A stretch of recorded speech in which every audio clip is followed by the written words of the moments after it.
Good morning. It's 29 minutes past 9. We are about to start the day's proceedings once we settle down. All right, please make sure that your cell phones are off and let's get it going. Thank you.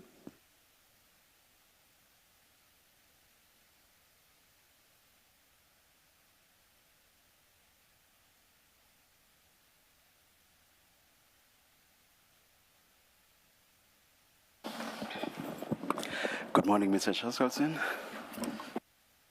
Morning, Chair.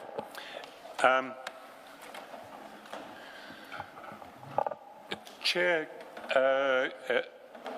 well, as you are aware more than me, we were supposed to be dealing with Mr. Madlanga today, but because he's postponed and because we don't have another witness who can just drop in on a day's notice,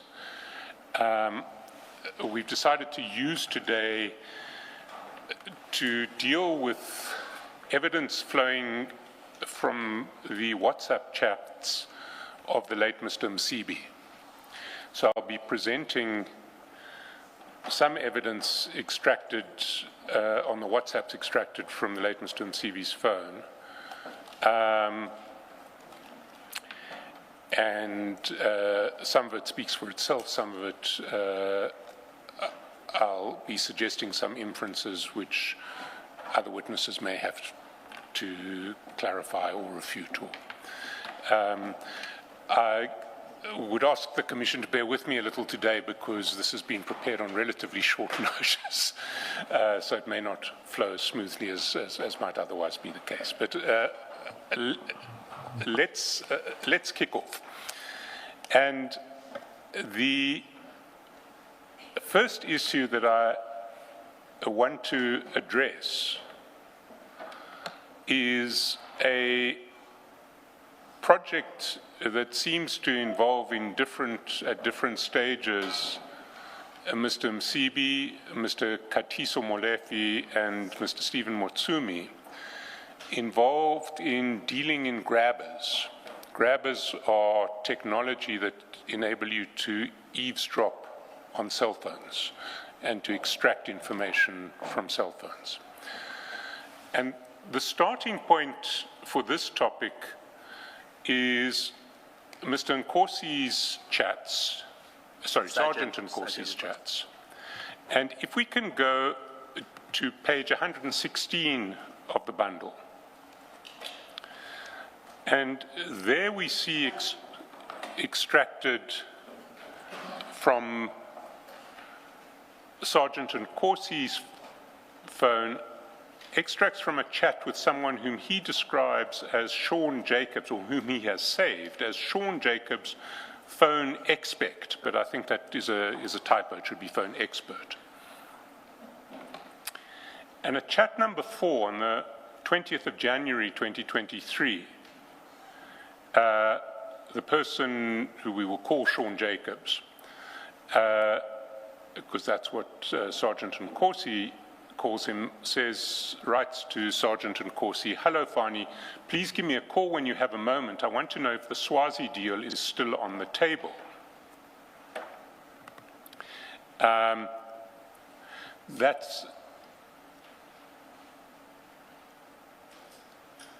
That is from Mr. Jacobs to Sergeant Nkosi. If we then go to page 95 of the bundle, which is Sergeant Nkosi's chats with Mr. Msibi, the late Mr. Msibi,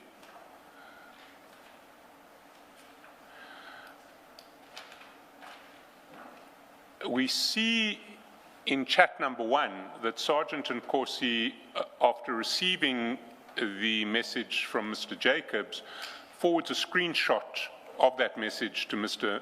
Msibi. And if we go back to 116, we see that on the 23rd of January, Mr. Jacobs says, hello, Fani, hope you're well. I have a team coming in for the demo in early February. Let me know if you guys are still interested. And Sergeant Nkosi immediately responds, yes, we are. That response, yes, we are, comes at 9:12 in the morning. If we go back to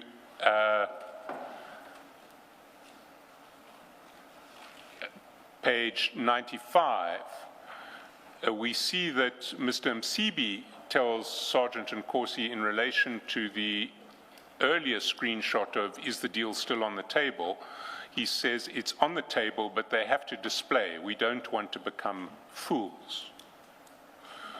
Sergeant Nkosi responds to Mr. Msibi, I think this time they're more ready, and he sends again the screenshot of his exchanges with Mr. Jacobs.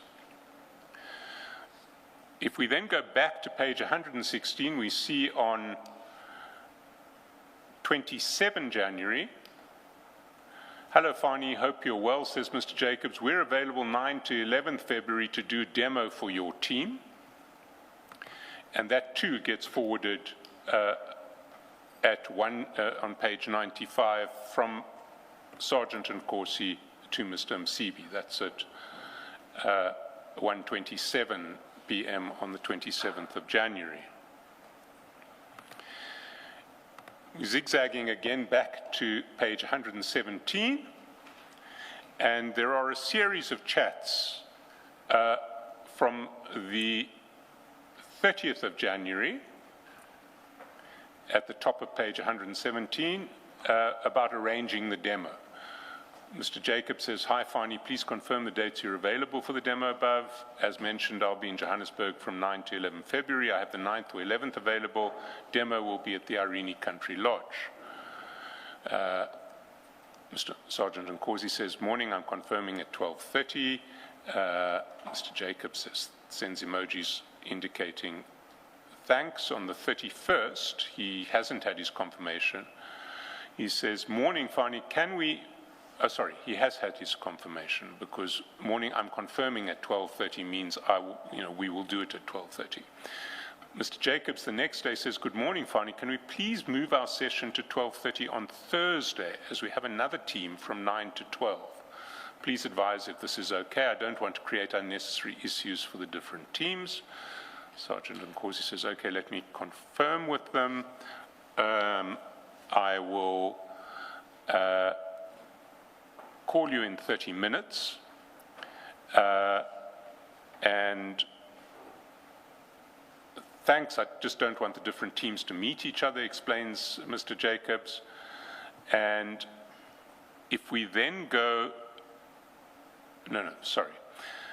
hi, Fani, hope you're well. We confirmed for Thursday at 12:30 at Irene Country Lodge, and on the first page of 118, good morning, Fani. Due to logistics issue, we had to move the venue. There's the new venue and details of it. That is on the 9th of February. And then comes a very important document. It's in chat number 3. And it relates to the demonstration that is now scheduled for the Thursday, which was the 10th of February. And that document is sent by Mr. Jacobs to Sergeant Nkosi at 7:23, and straight after sending it, he says, Fani, can you put it on a SAPS letterhead or your agency? Your agency you're with, we won't share it with anyone. So Mr. Jacobs is saying, can you put this draft letter on a SAPS letterhead? Or if you represent some other agency on that letterhead, we won't share it with anyone.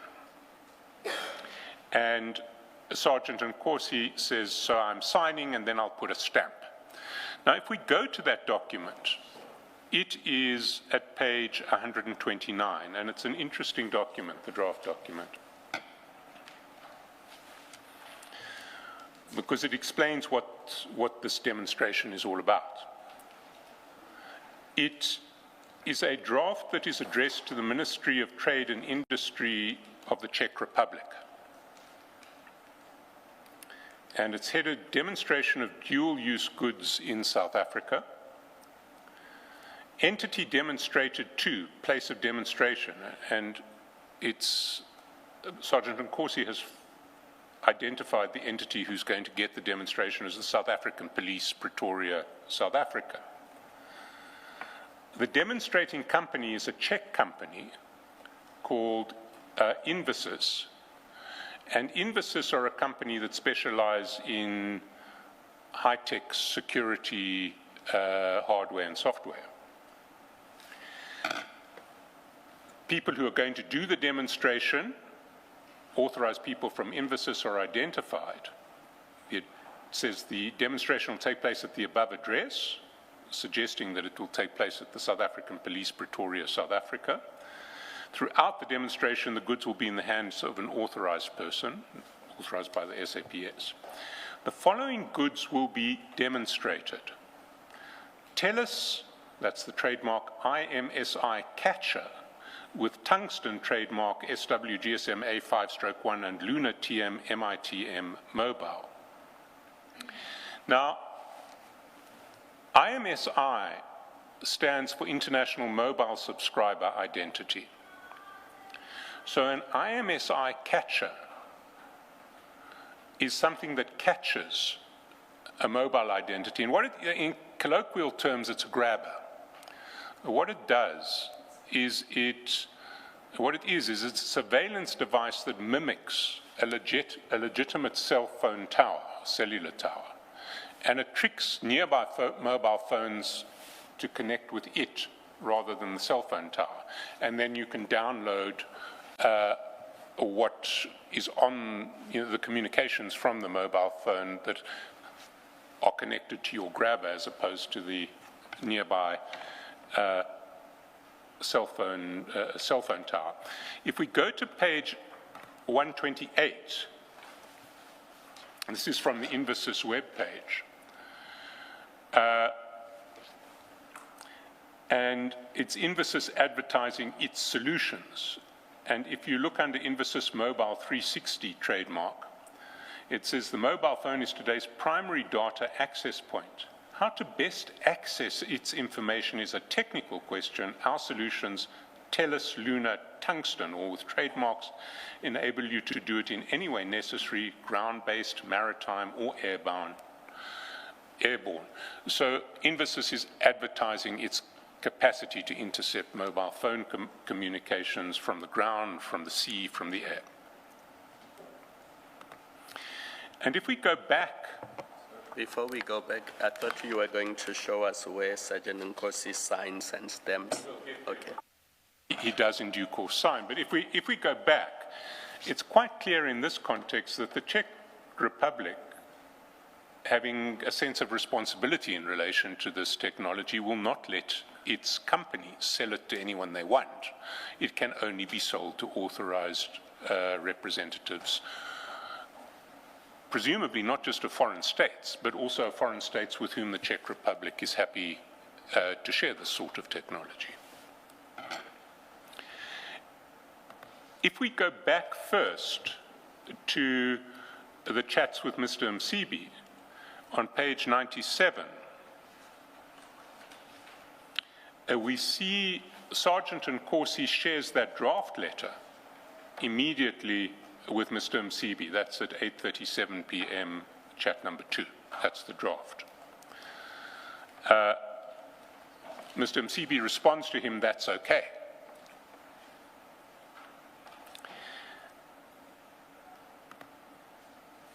If we go back to 119, we see Mr. Jacob sending in chat number 1, sends the address at which the demo is going to take place. And in chat number 2, still on the 9th of February at 10:24 p.m., 10:24:29, just remember the 29 for later reference, Sergeant Nkosi returns the signed document. We'll look at the signed document in a minute. But 10:24:29 was when he returned it to Mr. Jacobs. If we go back to page 97, we see 2 seconds later he forwards it to Mr. Msibi, 10:24:31. That letter itself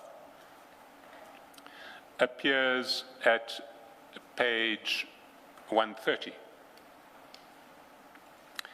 And it is identical to the draft, except that Sergeant Nkosi has now signed it, given his force number, and put a SAPS stamp on it. So Sergeant Nkosi has represented to the Czech government that they are, or that Invicus will be demonstrating to the South African police, and that for this reason Invicus should be allowed to do so.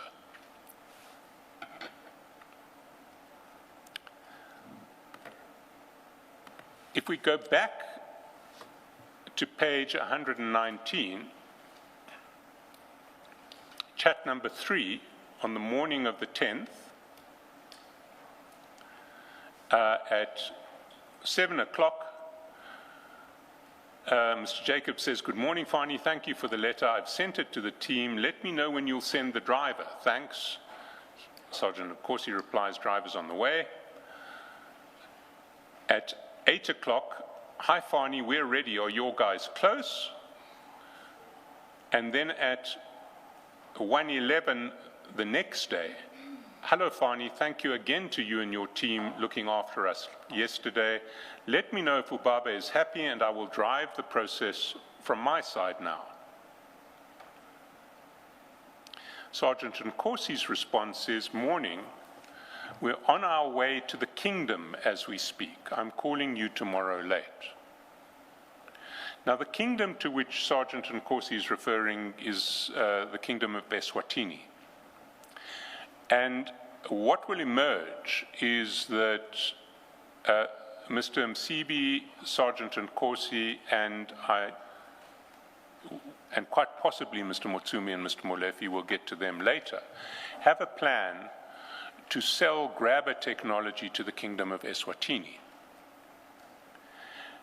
Now, of course, that's not what the Czech Republic has been told at all. The Czech Republic has been told that this is a demonstration for the South African Police Service. If we follow this plan, and we run down from page 120,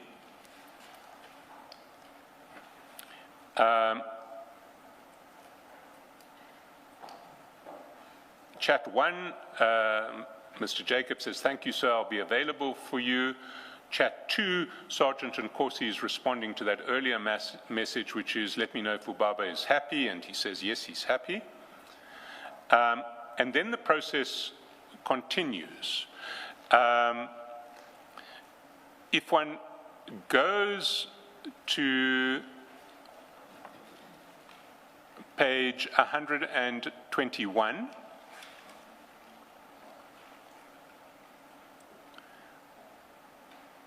chat number 7, the foot of the page, "Hi, Fani, I hope you're well. We need the company name for the contract with Invicus." And Invicus, again, was the Czech company that makes this equipment. "And the email address we need to send the contract to. This will come directly from the Czech company." Over the page, "This way Ubaba is protected if anyone tries to go behind his back."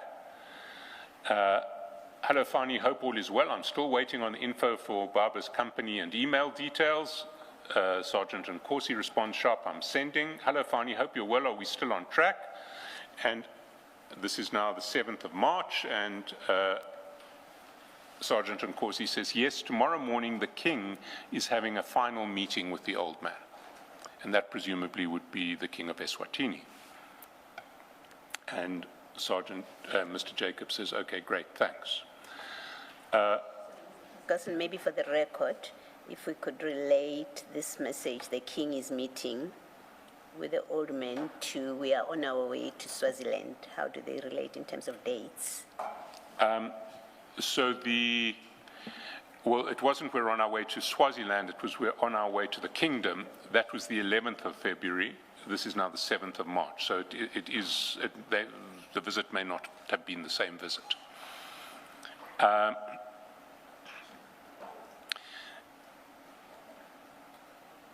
While this was going on the 27th of February, so the request for company details, if we go back to 99,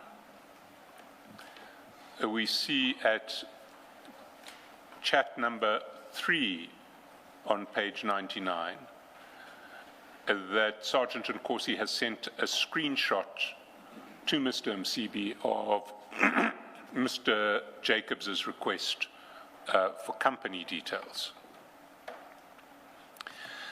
There is then a lengthy process that runs,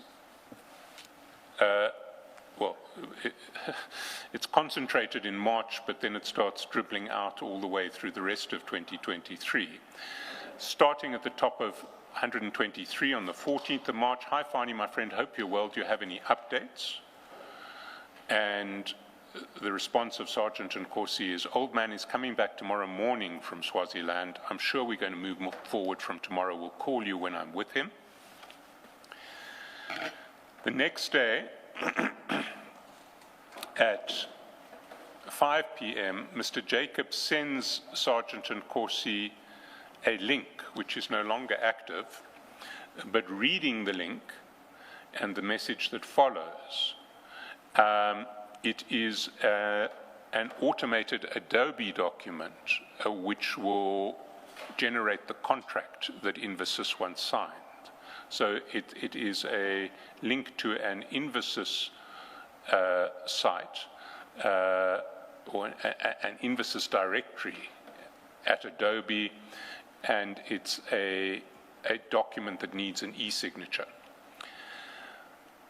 Below, Mr. Jacobs explains, hi Fani, can your lawyer please fill out this form, then we will generate the exclusive contract for Swaziland. 2 days later, hello Fani, hope you're well. Did you share the link with Ubaba's lawyer? No response. 20th March, hi Fani, any updates? Still no response. 21st of March, hi Fani, please advise if your guys had filled in the info for the link I sent. Without this, we can't send you the contract, and I don't want it to seem as if we're holding up the process. 22nd of March, hi Fani, hope everything's okay, please advise. Finally, there's a response from Sergeant Nkosi, got it sorted. Mr. Jacobs says, thanks, once they fill it in, they will get the contract. 24th of March, hi Fani, was the link completed? We haven't received any confirmation that the link has been filled in. 12th of April, hi Fani, I hope you're well. I was supposed to come to Joburg this week, but I'll have to postpone to next week. Please advise Ubaba. And Sergeant Nkosi says, okay. A few days later, hi Fani, I hope you're well. Just a note from our side. It seems that Ubaba's lawyer has not completed the link as it is, and it's now becoming embarrassing as the international company will not take us seriously. Please advise how we resolve the matter. Hello Fani, hope you're well. Is the deal for Swaziland still happening?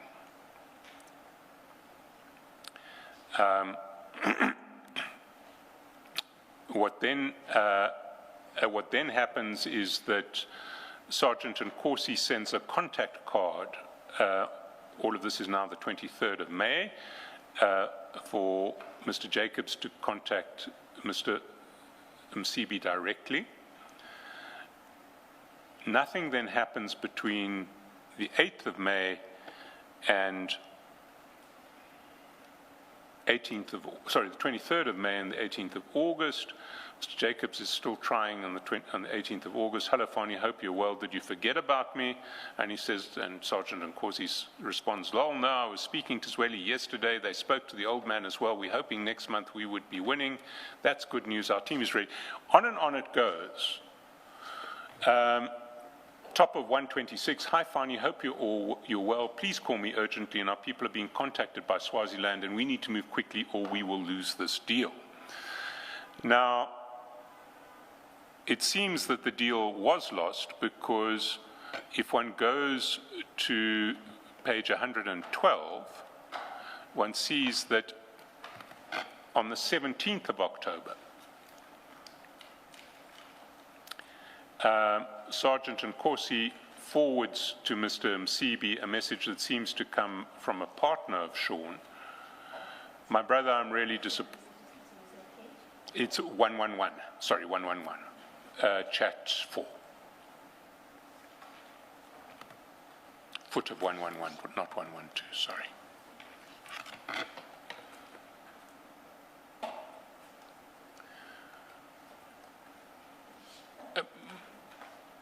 My brother, I'm really disappointed about how things worked out on the Kingdom deal. 1 minute things are coming together, the next minute all of you are quiet. Shane, I think that should be Sean, or maybe Sergeant Nkosi has the name wrong and it's Shane, not Sean, tries to call you, but he never gets hold of you. I also tried to get hold of you, but you never come back to me. You know, there's so much more work we wanted to do with you. We have many solutions that are in demand by governments, but we want to do this deal first before we can introduce other solutions. I take it this deal is off now. And that's the last that we see of that deal. But what we do see is that in parallel with this process, Mr. Msibi, Mr. Motsumi, and Mr. Molefe are exploring other options. And that story starts on page 196.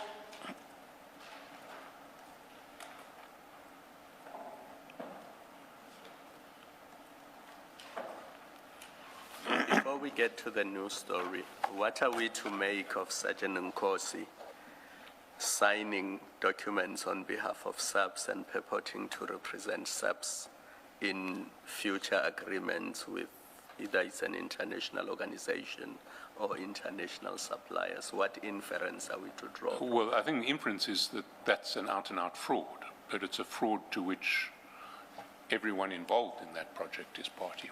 Everyone involved in that project with knowledge of Sergeant Nkosi's letter was also involved. But the only people that we can identify in that regard are Mr. Msibi, who's no longer alive, and Shane or Sean.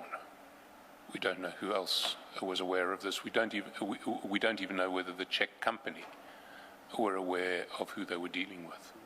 Because my concern, we're talking about a grabber here. We don't know what else. I mean, you can see one conduct where he's signing and putting a stamp and force number to allow an international organization to come and make a demonstration to private individuals in South Africa. What if it was weapons and other things that are not authorized by SAPS? We don't know, but it is a very legitimate question, Commissioner. I mean, we did see the exchanges with the man whom he saved as Deputy President Didi Mabuza, who Mr. Mashile, I think, who seemed to have been suggesting an arms deal. We don't know where it ended. And what does it say about the use of stamps at SAPS? I mean, if any captain or constable can just But I think every captain must have a stamp, just because they have to use the stamp in their official duties. So, for instance, you go into your local police station to get an oath commissioned, the captain uses his stamp to commission your oath. It's how the stamp is used, and of course, a South African looking at that document would think, no, this doesn't on its face come with, this on its face doesn't confer the authority of the SAPS to deal with a grabber. But someone in the Czech Republic wouldn't have the faintest idea whether this was, how South Africans issue authority at the highest levels of SAPS or not. So the risk is particularly heightened in relation to transactions with foreign countries or with foreign entities. Thank you. Mr. Chaskalson,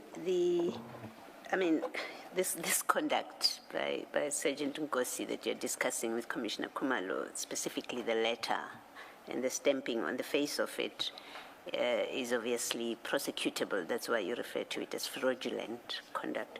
Have we had the opportunity to investigate or find out who is this Sean Jacobs that he's speaking to? Because if it's a South African national, then they sit in exactly the same position as Sergeant Nkosi, criminal offense. And have we had the opportunity to investigate that? We haven't yet traced Sean Jacobs. I must confess, we haven't made a huge effort to trace Sean or Shane Jacobs. We don't have, there are no obvious details relating to him other than the cell phone number, and that doesn't automatically lead to someone who on his or her face is Sean Jacobs or Shane Jacobs. Sergeant Nkosi would have to say who is Sean Jacobs. Thank you. And our investigators could also look into it. I'm not sure they will thank me for that. They have quite a lot on their plates at the moment, but we will look further. The parallel process I was describing starts at page 196, or our evidence of it starts at page 196. And there we see, on the 15th of May, Mr. Motsumi WhatsApps to Mr. Msibi 3 documents. The first two are photographs of his, their 2 passports. And the third is an itinerary. And the itinerary is at page 206. It's an itinerary for both Mr. Motsumi and Mr. Msibi. And it reflects a strange set of, or it reflects a broken set of connections. There's going to be a flight from Johannesburg to Frankfurt, and then a connecting flight almost immediately from Frankfurt to Paris. That will take Mr. Msibi and Mr. Motsumi to arrive in Paris on the 16th of May at 8:20 in the morning. The next flight is not from Paris, it's from Hamburg in Germany, and that's 2 days later, on the 18th of May. And that is a flight from Hamburg to Zurich, and then as a connection to get back to Johannesburg from Zurich. So one imagines that Mr. Motsumi and Mr. Msibi were going to make their own way, or would make their way from Paris to Hamburg, which is relatively close, either by train or by plane, at some stage between 16 and 18 May. If we go back to the 16th of May, we see that's the day after the itinerary came. Mr. Msibi sends to Mr. Motsumi a company profile for a company which is actually a closed corporation called Themi Style CC. And the Windeed page for Themi Style is at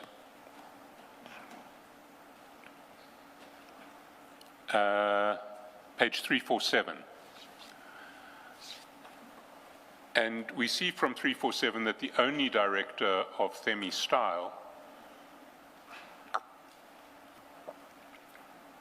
is Mr. Msibi himself. And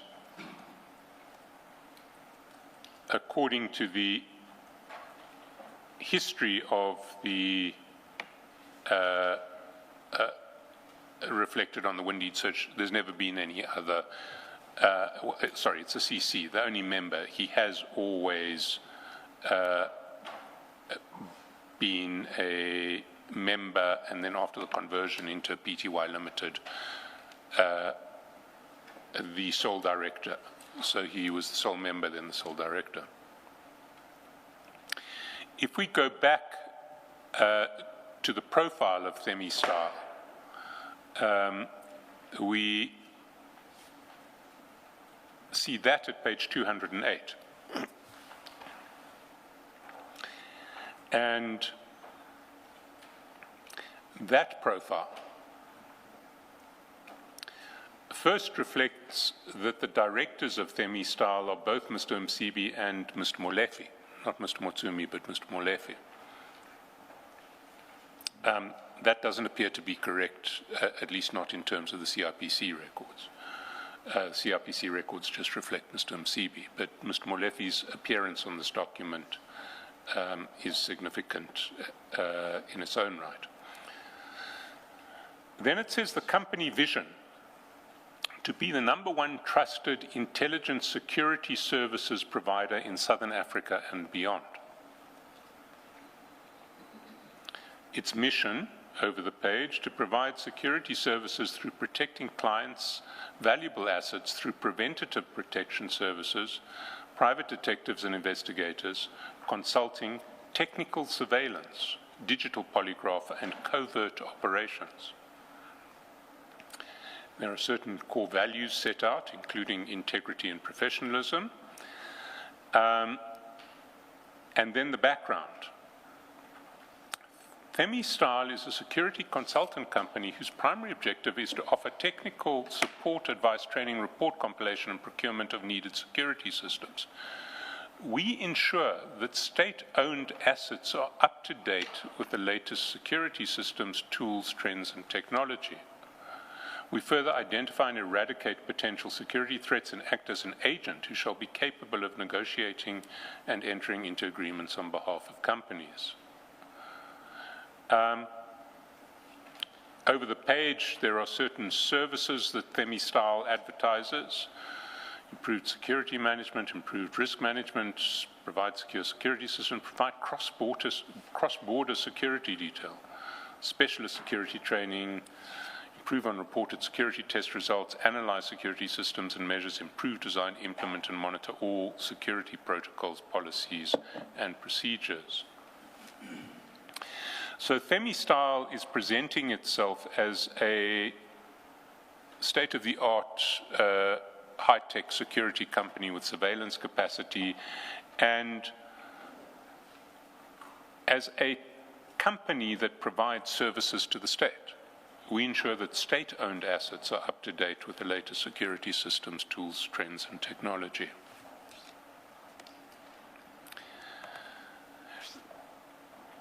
If we go back to page 197, we see that together with the company profile,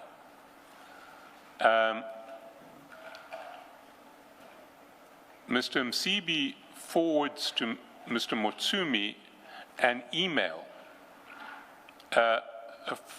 and that email is at page 211. Sorry, it's the first chat at the top of page 197 where the email's forwarded, but the email itself appears at 211.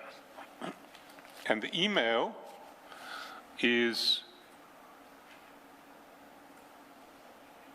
an email that is on an email whose default is German, because it says at the top in German at 15 May 2023 at 2020, Nokotula Numalo wrote, but it's in German, not English. And Ms. Numalo says, "Dear Stefan, please find attached registration documents, and you'll see at the bottom of the email is a CRPC form for Themi Style, confirming Mr. Msibi as the director of the company. Mr. Motsumi is a trusted partner in the business, and bear in mind that this is with a view to the itinerary that we've just seen that has a stop in Hamburg in Germany, and which involves Mr. Msibi and Mr. Motsumi. Please be assured that they both have the capacity and mandate to conduct business on behalf of the company, so Mr. Motsumi too can represent Themi Style. They shall present the letter of appointment and service level agreement from state. So they are purporting to have a service level agreement from a state. Confidentiality protocol as stated below is noted and shall be strictly adhered to.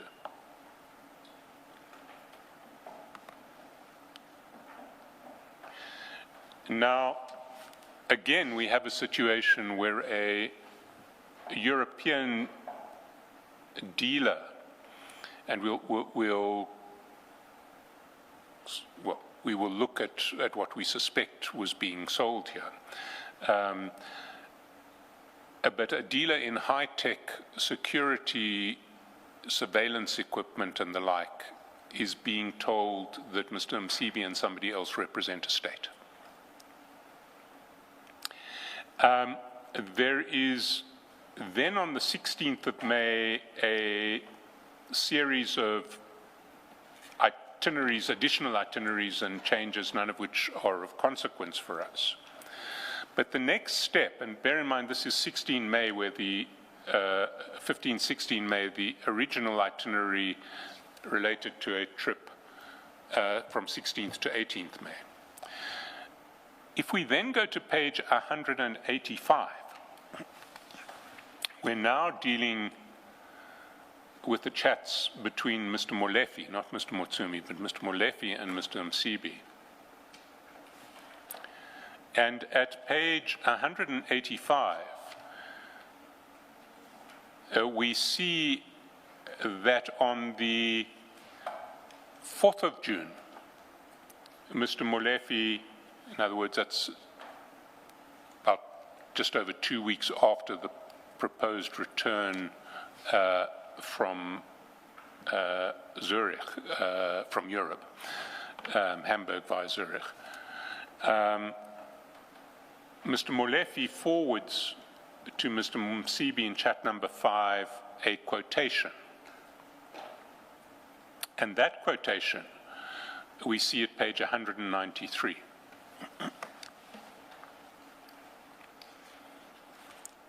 And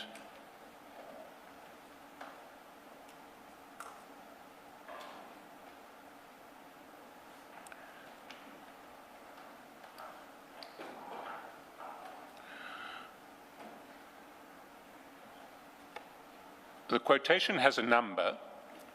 Themi Style are identified as the agent of whomever is providing the quotation. We don't see the letterhead, so we don't know what the company is, whose quotation it is. The date of the quotation is 23rd May. So that would have been 4 days after Mr. Msibi and Mr. Motsumi returned from Europe. And what the quotation is for, item 1, active monitoring system including laptop software and one multi-RAT BTS. That's multi-radio access technology based technology system. That is a grabber. Item 1 is a grabber. The unit per the price per unit for the grabber is 780,000 euros, which at the time would have been, gosh, I haven't done the equation, but it would have been somewhere between 15 and 18 million rands, I would imagine.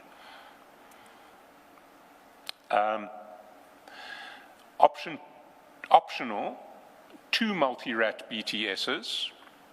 So you could have an additional extra set of grabbers which would come at 150,000 per unit. And you could also get a tactical DDS jammer. And a DDS stands for direct digital synthesis, and what a DDS jammer is digital technology that can essentially block out other, can be trained on particular frequencies very quickly and can block out other people's mobile communications. So you can shut off everybody else's mobile access with a jammer. That quotation is issued by Themistal, a company in which Mr. Motsumi, Mr. Molefe, and Mr. Msibi have a central role in, and it comes 5 days after the 4 days after the return from Europe of Mr. Msibi and Mr. Motsumi. And we don't see what becomes of this quotation, whether it ever gets taken up by anyone. We don't know to whom it was addressed either. We do know that it was exchanged between Mr. Molefe and Mr. Msibi. But if we can just step back and take stock at what we're looking at here, because it is quite alarming. Mr. Msibi, Mr. Motsumi, Mr. Molefe, and possibly Sergeant Nkosi are involved, well, Sergeant Nkosi is certainly involved with Mr. Msibi in one project. Mr. Msibi, Mr. Motsumi, and Mr. Molefe are involved in another. The extent to which Mr. Motsumi and Mr. Molefe were involved in the first project is not clear. Anyway, they're involved in a commercial project. The commercial project involves the selling of high-tech surveillance, digital surveillance systems and jamming technology. The three people we're talking about have received some coverage in this commission. Mr. Msibi has been described by General Kumalo, as the head of crime intelligence, as the then leader of the Big Five organized crime cartel. Mr. Molefe is currently on trial for murder in a matter involving firearms that can be linked to more than 30 other murder scenes in Gauteng in the last 5 years. Mr. Motsumi is someone whose name General Sonona, when he was still head of the Hawks, was too scared to mention. These three men are dealing with foreign companies to get access to grabber technology purporting to represent a state. And then, at least in the case of Mr. Msibi, they seem to be looking to sell that technology to the Eswatini government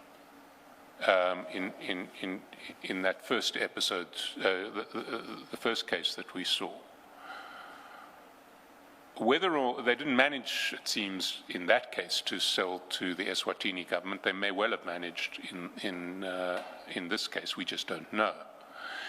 But whether or not they are managing to sell the technology to a foreign state, they presumably can also have access to it for their own purposes. They are able to deal with the providers of this technology. They are being invited to sign contracts with the providers of this technology, in the case of Infosys, on the basis that they represent the South African state. This is a worrying state of affairs, a very worrying state of affairs. This is the sort of technology that should only go into the hands of intelligence agencies who are then constrained to use it under fairly strict legislative controls. But what we have here is private parties passing themselves off as representatives of states and trading in this, or trying to trade in this technology. Mr. Chaskalson, that brings me to the question that I was going to ask. And I know that the presentation of this evidence today has been sprung on you. The question I meant to ask is, have we gone so far as to establish whether private entities and individuals can lawfully be in possession under South African law of a gemma and a grabber? Have we gone that far?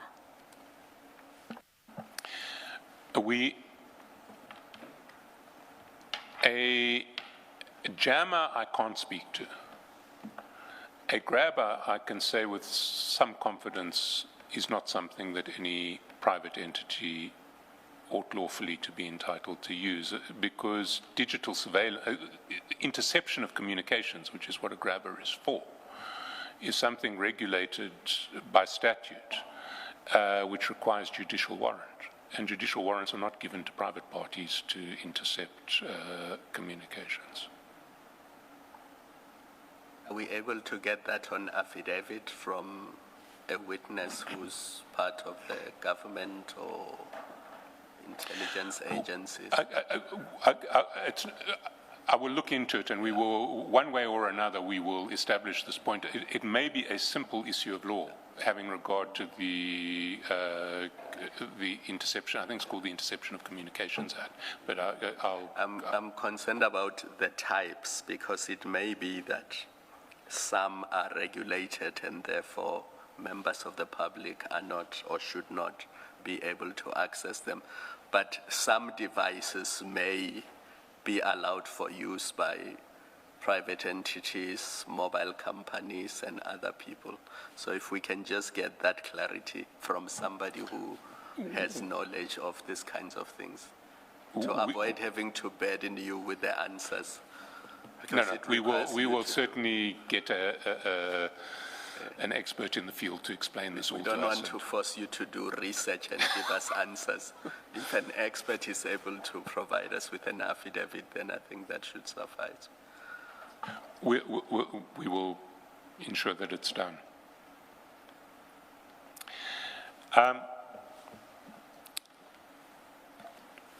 That takes us to the end of this grabber episode.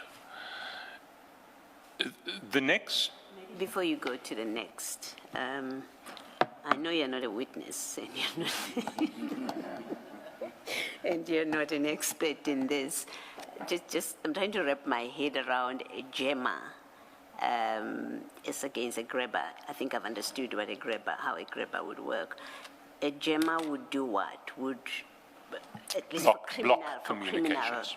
For criminal activity. Well, I mean, at a very low level, a jammer stops your remote control on your car from locking your car when you get out the car. So a lot of small-time criminals have access to jammers which are used, and I'm sure some of us have had that experience. You get out your car, you think you've locked it, you haven't locked it because the signal's been jammed and someone steals something from your car while you've gone into the shop. At a much more grand scale, what a jammer can do is block communications,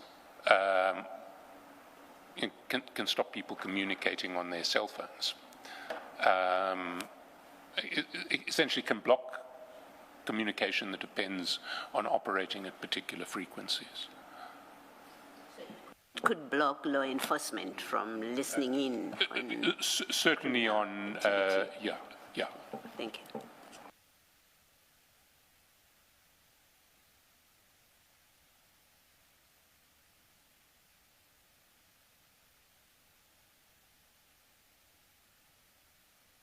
No, please continue, Mr. Chaskalson. Chair, it looks like you have been the victim of a small-scale jammer. I have too. Well, I was whispering to my co-commissioners about the incident at Parliament where everybody's devices were jammed. That's much allegedly. If it happened, it was much grander than my experience. I just lost a briefcase.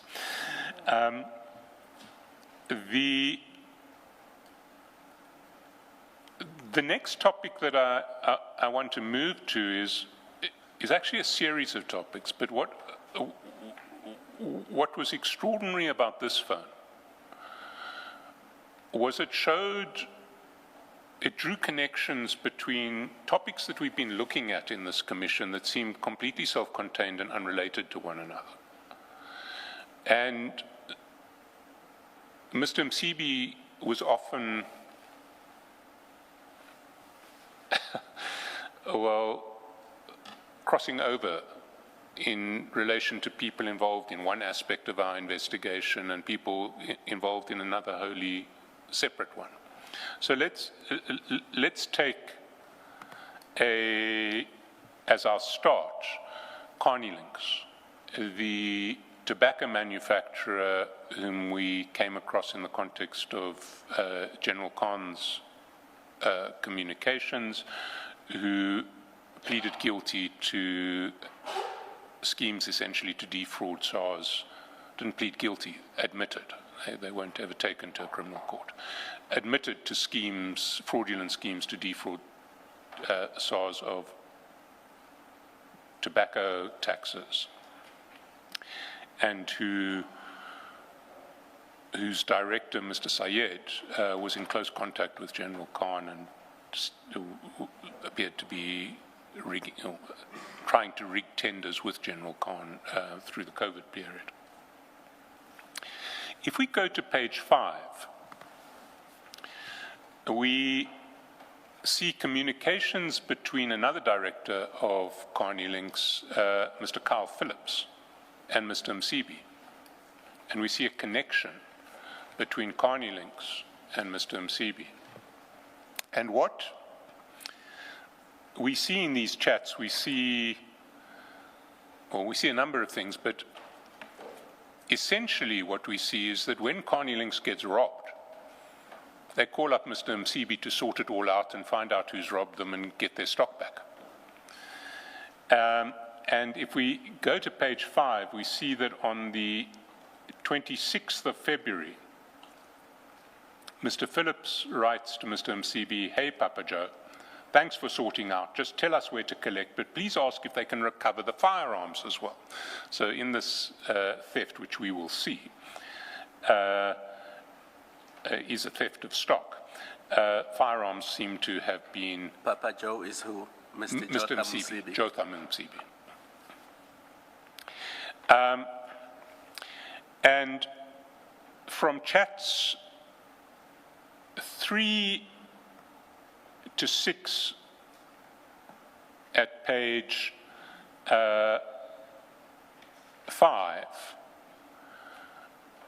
we see a series of chats from either the robber himself or someone pretending to have inherited the stock from the robber. And those chats are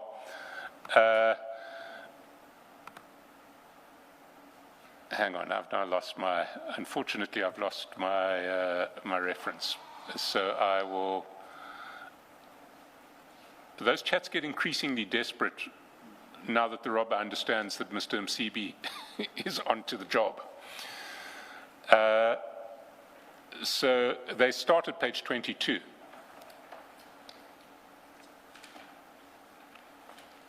And the first one says, "Hi," to which Mr. Phillips responds, "Hi, can't talk, send message, I'm at work."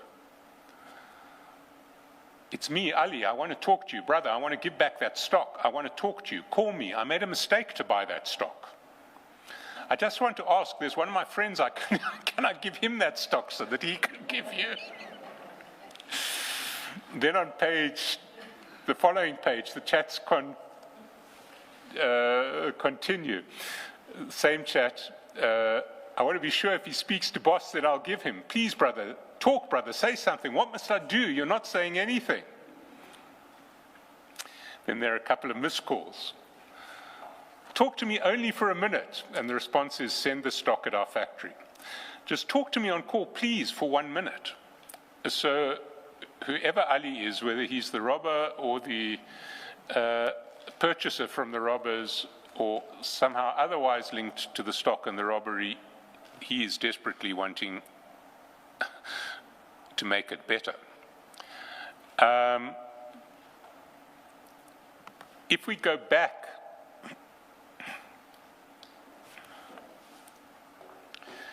to the chats, we see possibly why Ali is so desperate. And if we see at the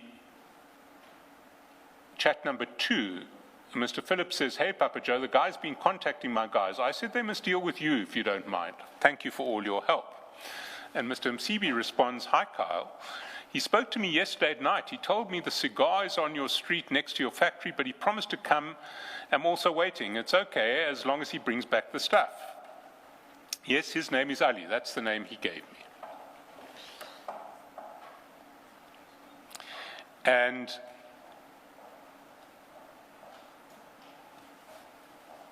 then if we go down to chat 6, "Afternoon, Papa Joe. All stock is returned. Thank you so much. Everything is sorted. Cool, Kyle. We'll see you guys on Thursday."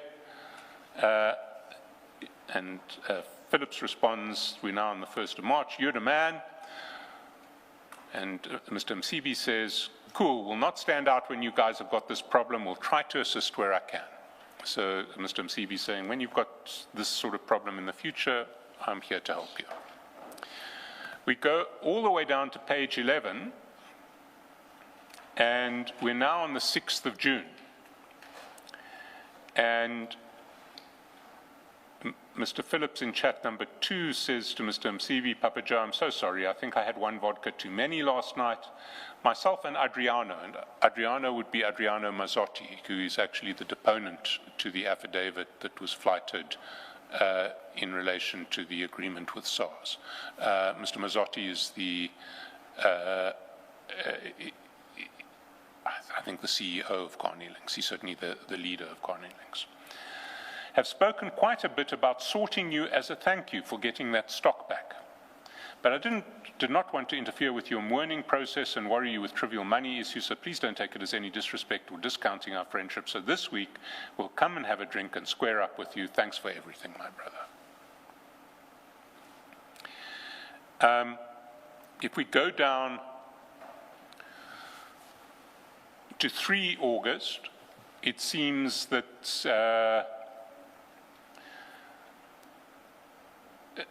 Mr. Phillips had another occasion to call on the assistance of Mr. Msibi. It's now page 14, chat 3, 9:34 p.m. Mr. Phillips writes to Mr. Msibi, "Your soldiers arrived. I owe you, my brother." Mr. Msibi says, "Cool." And next chat, "I'm sorry, I had to say they didn't know who they were fucking with. Your boys were brilliant. Thank you again so much, my brother." So it seems that there was some sort of arrangement between Carney Links and Mr. Msibi that when Carney Links got into, or when there were thefts or robberies at Carney Links, Mr. Msibi helped them out.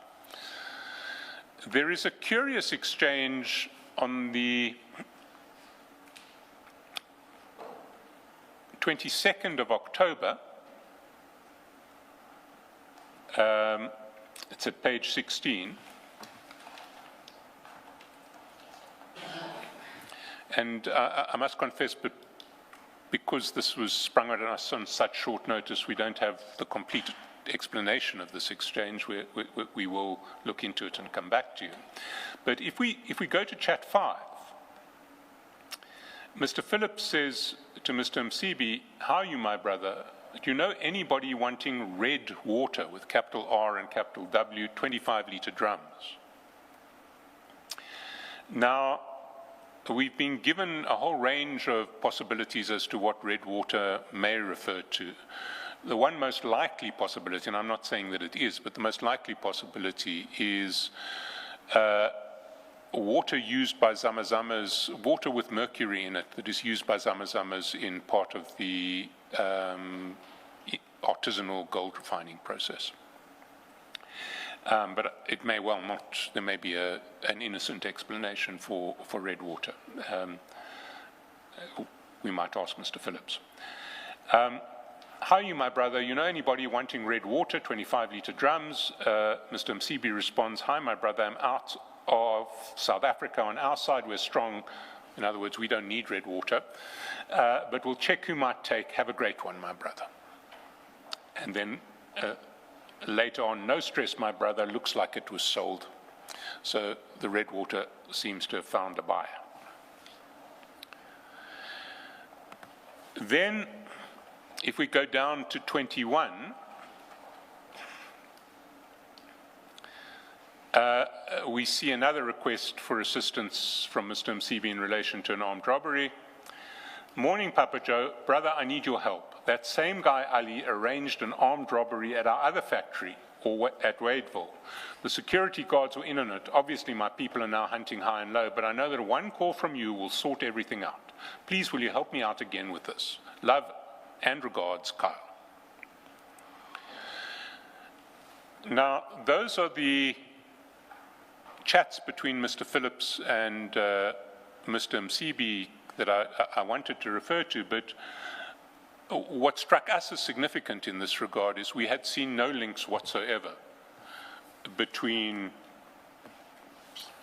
what we saw in General Khan's chats and his dealings with Carney-Links on the one hand, and what we'd been looking at for most of the Commission in relation to the so-called Big Five and Mr. Msibi, but it seems that at the very least there are some relations between, or there were some relations between Mr. Msibi and Carney-Links. Yesterday, in his testimony, Mr. Madlanga explained how he got to know quite a number of people, and he said he met most of them at Mr. Msibi's farm. And I remember thinking, I never thought this person, like, for example, Mr. Karim, if the allegation is correct, of course, had anything to do with the farm.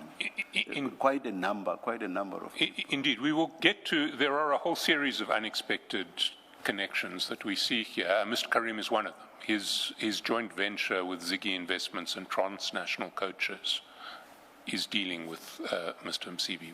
We'll come to it later.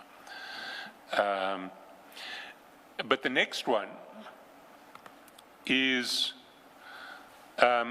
possibly another unexpected link, but albeit through someone who we have already seen linked to Mr. Msibi. It's a link between Mr. Msibi and Ekurhuleni, which certainly we weren't expecting. But if we go to page 141, we see that Mr. Msibi appears to have used Mr. Nxumalo, who is someone who we previously have met in connection with Mr. Msibi, to rig a tender for him at Ekurhuleni. And if we start at page 141, chat number 3, we see, and these are chats between Mr. Msibi and Mr. Nxumalo. We see at chat number 3, this is now the 26th of April 2023, that Mr. Msibi sends to Mr. Nxumalo a chat where he says the following: 1, Camproc Pty Limited. 2, Project Management Unit for BRT project. 3, the Project Management Unit contract is funded by the National Department of Transport through the city of Ekurhuleni. 4, the project management contract is under the Department of Transport and Fleet Management in the city. That's the 26th of June. On the 30th of June, Mr. Nxumalo sends anniversary greetings. Sorry, this is 26th So 30th of April. Sorry, April. sends anniversary greetings to Mr. Msibi. Mr. Msibi thanks him and says, "Have you spoken to Jose, please? And the Ekurhuleni issue, please let me know." So Mr. Msibi is very interested in the Ekurhuleni issue. Mr. Nxumalo responds the next day, "Hi, Ndlondo, please give me until Tuesday, all will be well. Please send Camproc's number." In other words, I need a number for Camproc, which is the company that you described. Then on the 5th of April, the 4th of May, Mr. Msibi sends a number. And unfortunately, I don't think that we have in the bundle that contact card. We'll get it put into the bundle. That contact card, the number is for Nokuthula Nxumalo, who we remember was the one dealing with Stefan in Germany in relation to the trip, presumably to look for grabbers for Themi Style. Underneath, having sent Ms. Nxumalo's number to Mr. Nxumalo, Mr. Msibi says, "Hi there, have sent you the number, please follow up. Can I send Galito to pick up as agreed, son?" And Galito, we know from earlier on, is Mr. Sibanda, who worked as a cook for Mr. Msibi.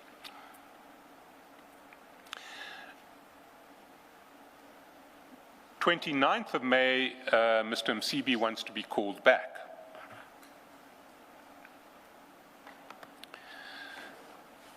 And the next development is the 13th of June, and that's on page 143. And there, Mr. Nxumalo sends to Mr. Msibi a WhatsApp in chat number 3 at 8:43 in the morning, which forwards the tender advertisement for this project management unit that Mr. Msibi wanted for Camproc. And if we go to page 149, we see what was forwarded. And I must immediately just emphasize that what was actually forwarded was the entire bid invitation that ran to probably over 100 pages. So just to simplify the bundle, I just included the cover page.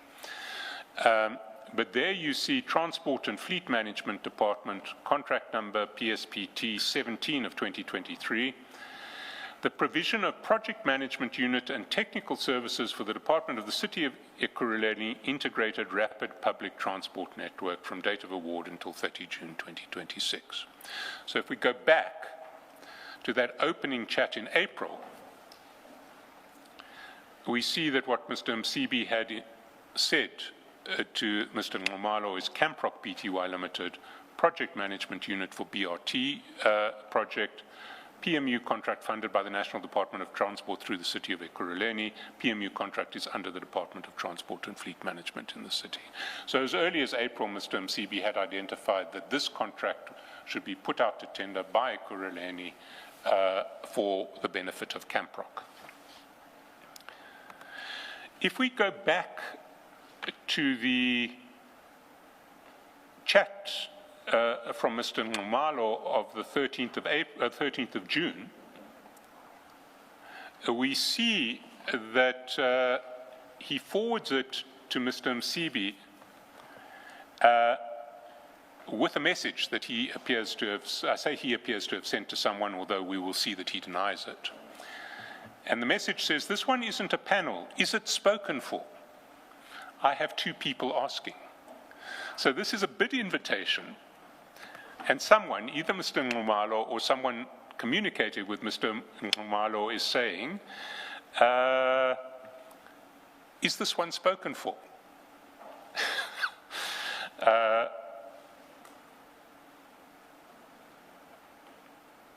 We asked Mr. Nxumalo who he we assumed he had written those words, and if one goes to page 170, paragraph 2.4, we'll see that the question that we asked Mr. Nxumalo in this regard, and the question was, full details of the person to whom you originally wrote, "This one isn't a panel, is it spoken for? I have two people asking," appearing in the WhatsApp message that you forwarded to Mr. Msibi on 13 June 2023 at 8:43, and we attached the message.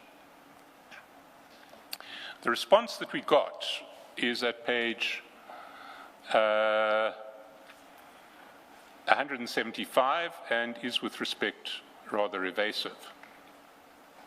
It says the following, paragraph 14. The message referred to in paragraph 2.4 of the notice reads, "This one isn't a panel. Is it spoken for? I have two people asking." It appears that item number 3 of the extract attached to the notice as Annexure B, dated 13 June 2023 at 8:43, and is accompanied by an image of the document.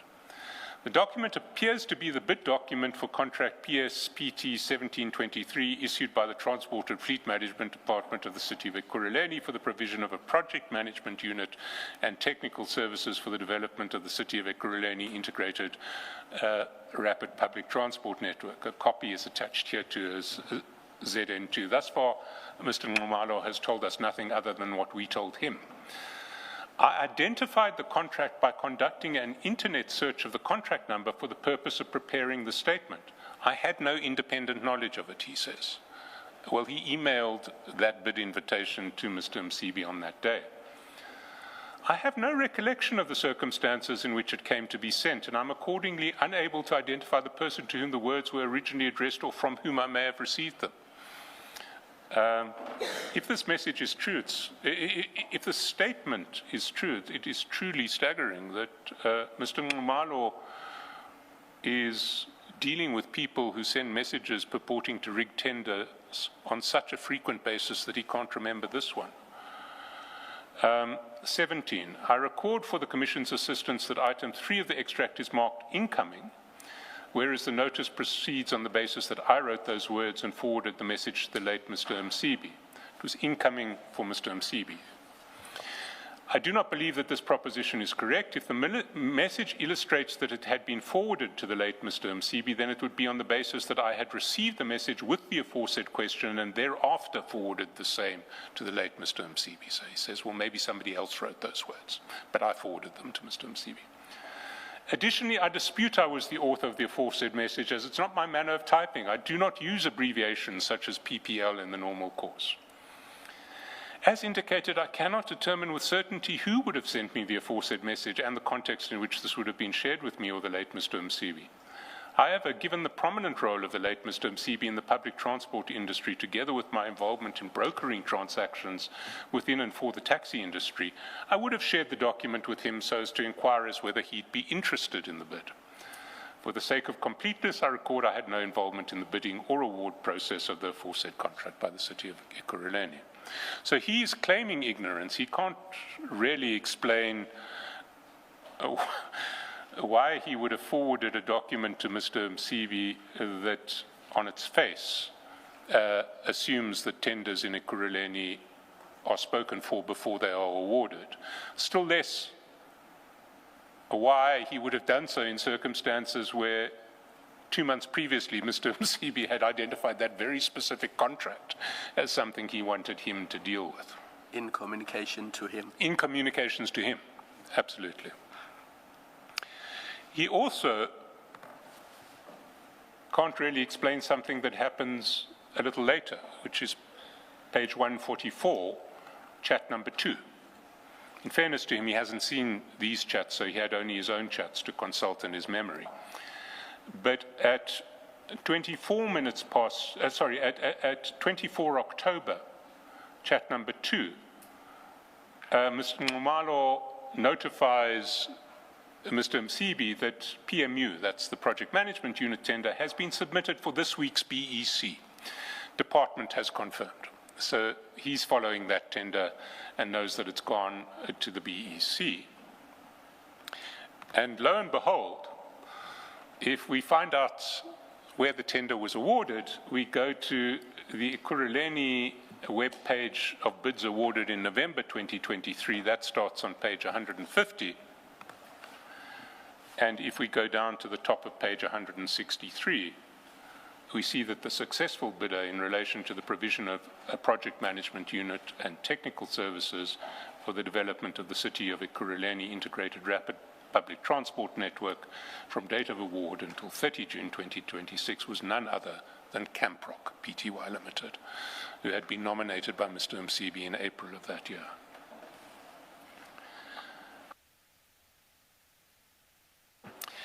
There is one further issue to address in relation, one possibly two, in relation to this tender.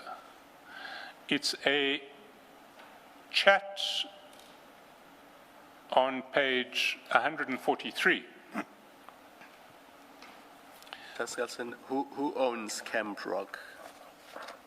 And here I must actually fess up and say that in my rush to get this stuff together, I haven't actually, we can do a Windeed search, we'll have that after tea. But those would be public documents. They are It's a public matter of documents. just adding them to the bundle.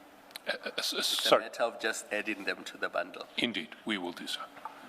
Do we also know from the earlier chat that Nobuthula Nxumalo is associated with Camproc? Indeed, and if needs be, I can also get that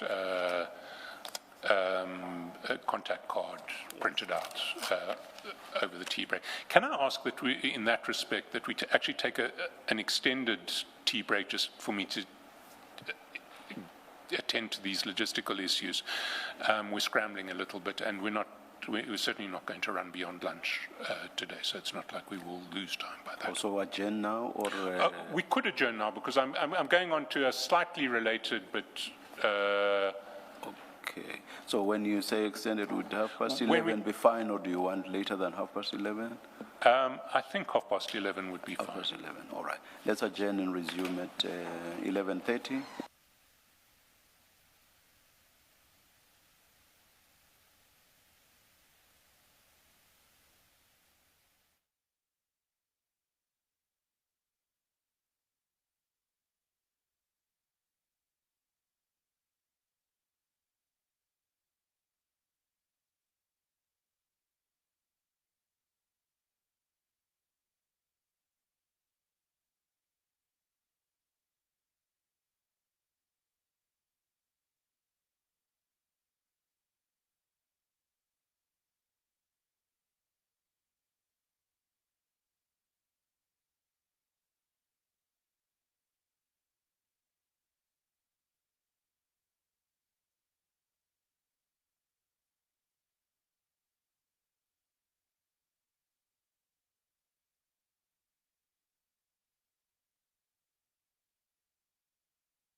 I know it's very unusual for us to be late, so please don't be in such shock.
1, 2.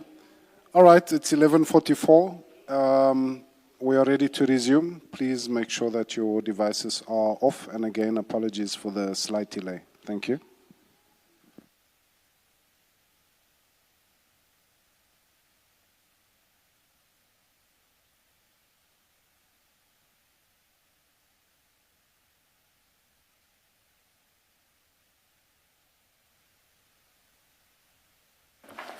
Yes, Mr. Chaskos.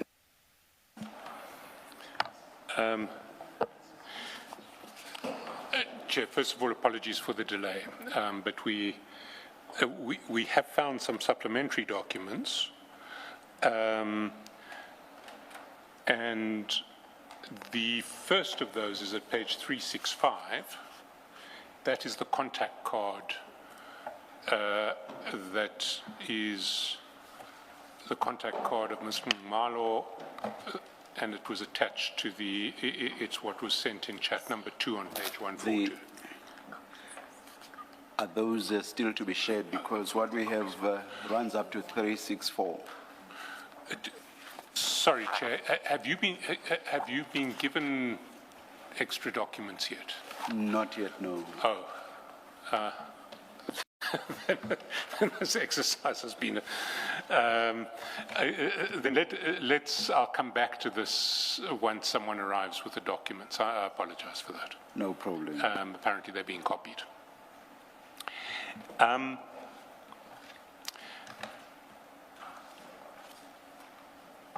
There are a range of follow-up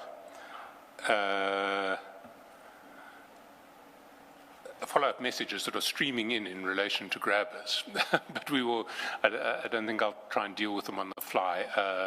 We'll get an expert to put a statement in, but everybody is telling me emphatically that no one may possess, use, sell anything in relation to no private person may do anything of that nature with a grabber.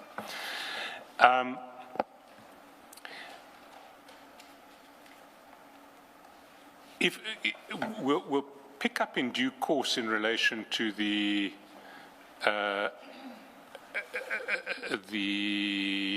documents relating to Ms. Malo and also to Mr. Adams, Mr. Jacobs.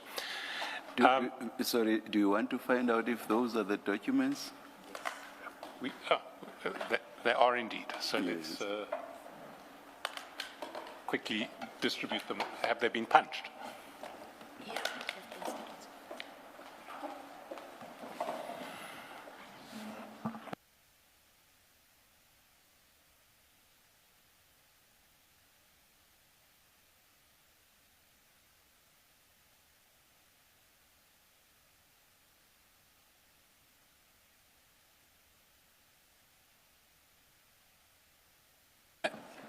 We now have 365 to 377.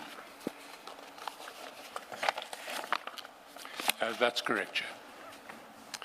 So if I can start with 365, that is the contact card that was sent on 4 May 2023 from Mr. Msibi to Mr. Nxumalo.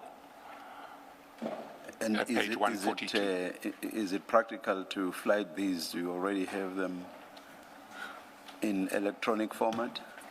In an electronic format? We may be able to flight them. I just want to be careful that we don't flight anybody's phone number. Would it be, have you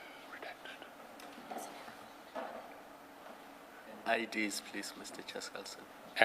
And IDs in the win deed in the next document is a public document, but we can, let's just see if it can be done.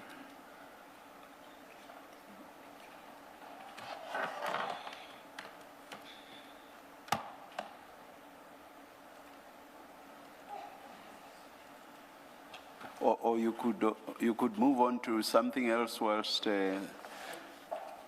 this. Yes, I'm not sure we have redacted copies. Okay. So Perhaps maybe move on to something else. I will do that. Yes. Still on the Kuruleni connection, which we had got to. While the Camprock bid is pending, if we go to page 92,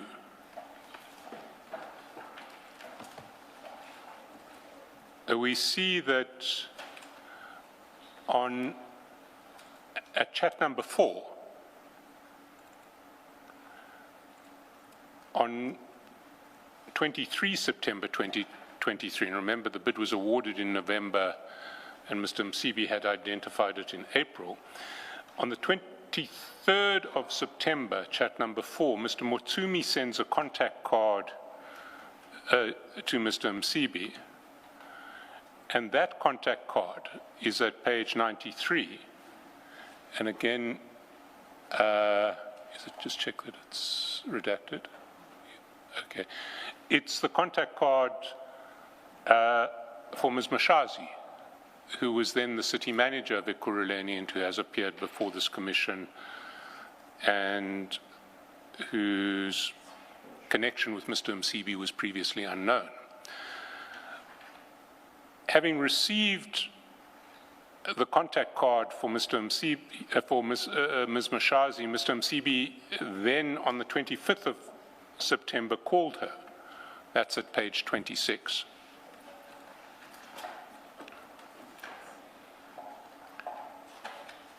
And these are the chats between Mr. Msibi and Ms. Mashazi.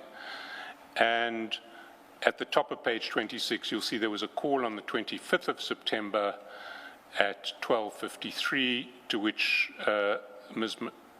Mashazi responded, "Thanks, Baba," at 12:59, and Mr. Msibi said, "Cool, Sesi," at 1 o'clock. Obviously, we don't know what that call was about.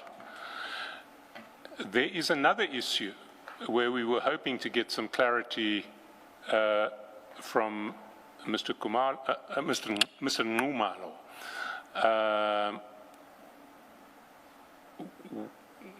which happened while this bid was pending. That is to be found at page 143.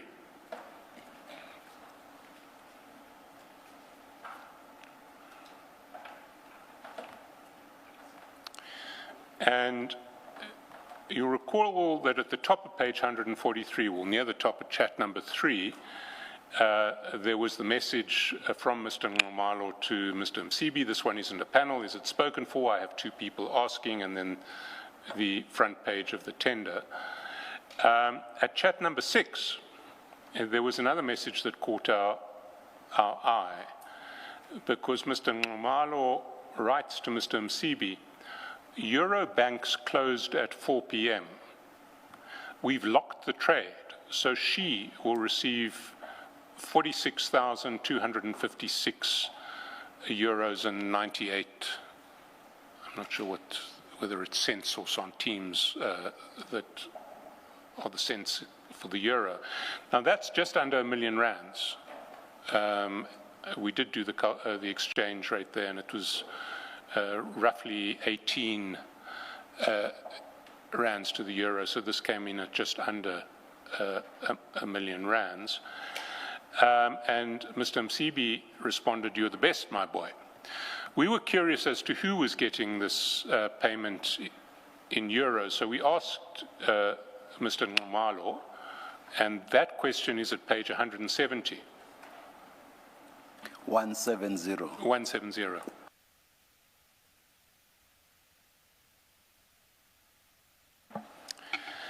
Where we asked for the full details of the person whom you refer to as she in your WhatsApp message to the late Mr. Msibi on 19 August 2023 at 10:26, when you stated Eurobanks closed at 4 p.m. We've locked the trade, so she will receive 46,256.98 first thing on Monday. which message also appears in the extract of WhatsApp chats between yourself and the late Mr. Msibi, which was attached to our notice. Unfortunately, if not unsurprisingly, Mr. Nxumalo couldn't help us. His answer was at page 177. Paragraph 21.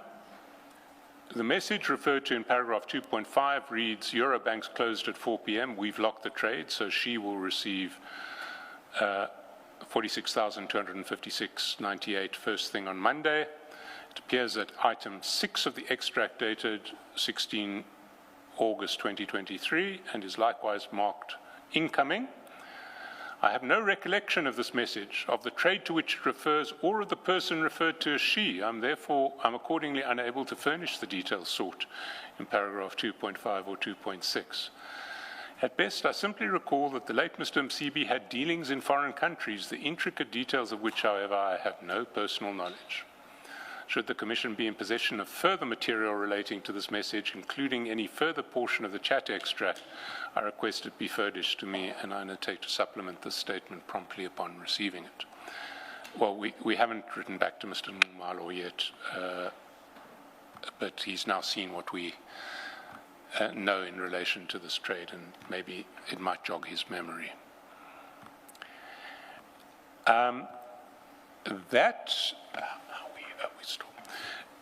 That is the end of the Ekurhuleni connection. That takes us to the connection with Mr. Karim, who we heard from Mr. Madlanga yesterday, was a visitor to the farm. Ms. Jaskerson, before you leave the Ekurhuleni, I think to be fair, we do know that there's conversations between Mr. Msibi and Ms. Mashazi, and then there's this chat that refers to a she receiving money. We have not established that the she is her, because if we not at all. No. If it as an Ekurhuleni connection, it may create the impression that it refers to her. So just No. Yeah, we were hoping Mr. Nxumalo would clarify that for us, but he can't. As things stand, we have no evidence. We will try to clarify that. We, in particular, will go to the Reserve Bank and see if they can trace details in relation to that trade.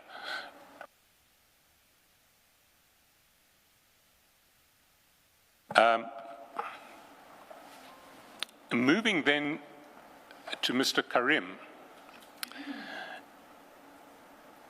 We learned yesterday that he was a visitor to Mr. Msibi's farm. We didn't know about that previously. But what we do see is some connection between his joint venture through his company Ziggy Investments and a company Transnational Coaches on the one hand, and Mr. Msibi, and that joint venture linked to Mr. Msibi is addressed in a series of chats that run from page 272 onwards. And we haven't been able to identify who the counterparty is.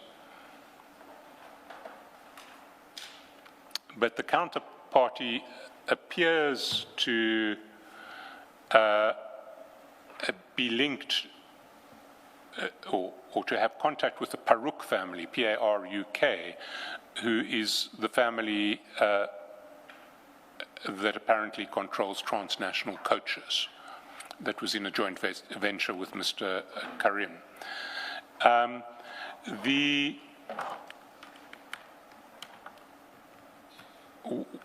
And those chats evidence a number of things. The first is communications in relation to the status of the subsidized bus transportation contracts that were many years ago the sole preserve of PUTCO. And if we start on these chats, we see the beginning of the chat is preoccupied with communications relating to what appears to be a bid involving Mr. Msibi for one of these subsidized contracts. So on page 273, starting at chat number 6, we see, good morning, Ndlonto, confirmed tomorrow morning at 10 o'clock Sandton City, and underneath that, the sender sends to Mr. Msibi a copy of the bid for, the new bid for one of these subsidized transport contracts, and the document itself that is attached is there at page 285, and what it is a series of tenders which are invited for the supply of quality road-based subsidized public transport services for Gauteng province, and there are 8 of these routes that are put out to tender, one in Soweto, one in Hammanskraal, Tembisa Tsakani Vosloorus is the 3rd, Soshanguve is the 4th, Mabopane Garankua, Sebokeng, Orange Farm, Lenasia, Atridge, Willem-Mamelodi, and 2, maybe 3 of those traverse areas which were previously under the control of, well, originally Bophuthatswana, then the Northwest, and in respect of which the Northwest Transport Parastatal, who will come to at a later stage, had been running these contracts on buses that were rented to it by the Ziggy Transnational Coaches joint venture.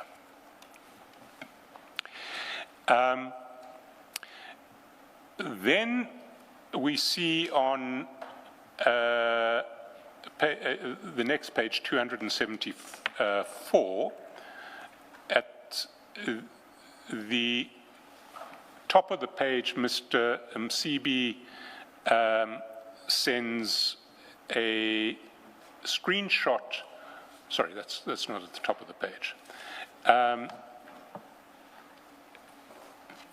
Let's take it one step at a time. There is a screenshot on 270, sorry, before we get to the screenshot, I'm sorry, I'm losing my notes here. At 274, the sender sends to Mr. Msibi requirements of what the subcontractor is going to need: CSD, BE level, operating license, routes that are given to the subcontractor with financial amounts, and percentage of the network sum contracted. Then in chat number 4... Sorry, should we not be flighting this? It's chat 2, page 274. Sorry.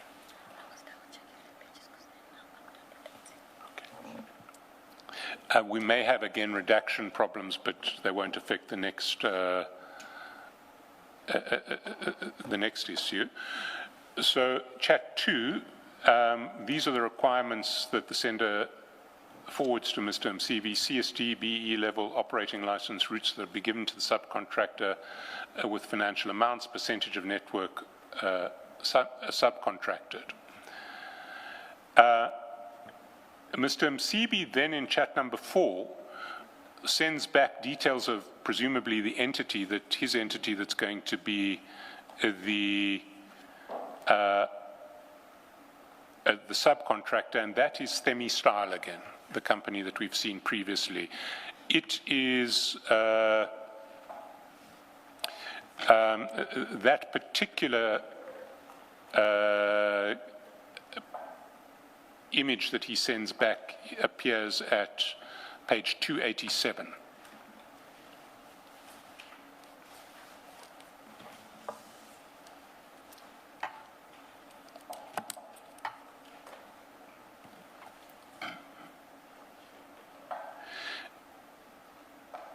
we then get a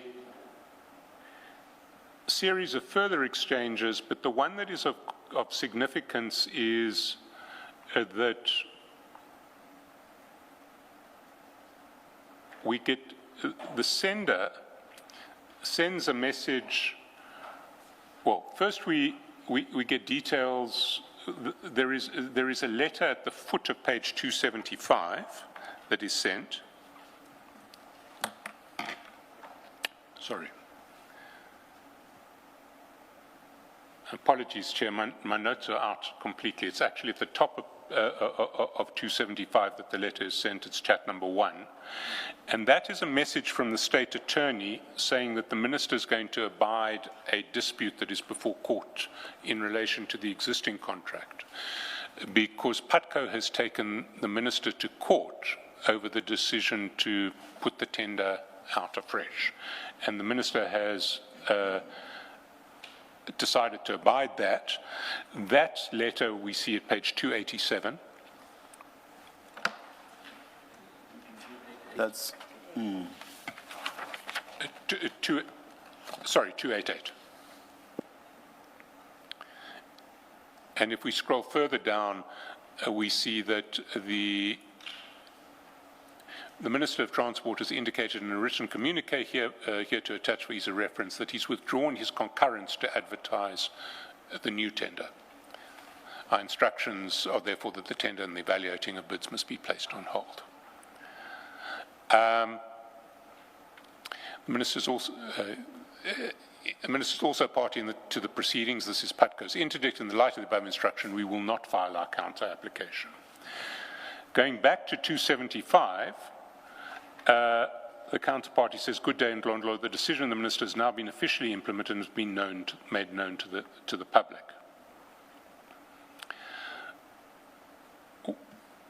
We go over to the next page, and the name, and yeah, we are redacted. On the 19th of February, the name of a member of the Paruk family with his ID number and his Mauritian phone number are forwarded to Mr. Msibi. And on the 21st of February, the judgment in the interdict is handed down, and PATCO, that judgment is in the bundle at page, I think it's 289, from 289, and PATCO is successful, sorry, 290. No? Sorry, 294, and PATCO is successful. So PATCO, if we go down to the order, we see that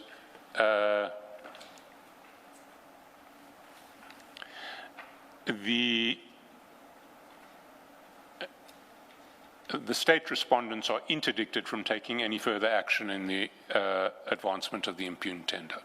So PATCO manages to prevent new contracts being processed, and it remains the incumbent.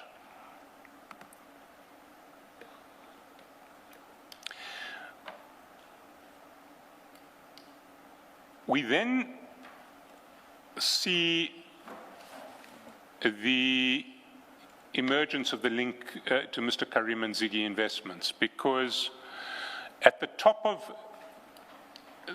and again, we don't fully understand the arrangements that are in place, but at the top of page 277, there is a payment.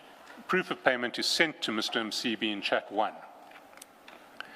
And that proof of payment at 313 is a payment of 700,000 rands from transnational coach lines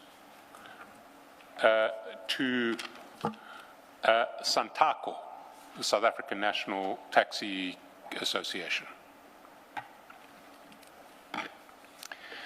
And if we go back to page 277, we see in chat 3 that the sender is saying, now I'm waiting for the 300,000. So the payment should have been $1 million, but it was 300,000 short. And the explanation that comes is furnished in chat number 5, where what is forwarded to Mr. Msibi is the document at page 314, which is that Northwest Transport Investments and Northwest Star, who are the Northwest bus companies who are using buses rented to it by the joint venture between Transnational and Mr. Karim Ziggy Investments, are in arrears. They're not paying the joint venture, and so the joint venture is short on paying Mr. Msibi. And if we read this... Just when you say paying Mr. Msibi, you mean Santaco? Santaco. Although at a later stage, it may be Mr. Msibi. We'll get to the later payments. At a later stage, sorry, what we see is quite extraordinary. The joint venture claims in paragraph 3 that the Northwest companies are indebted to it in an amount of 335 million. So this is a huge amount that Mr. Karim's joint venture is owed, or allegedly owed, by the Northwest. This issue in relation to payments drags on. And so at 279, we see a screenshot at the top.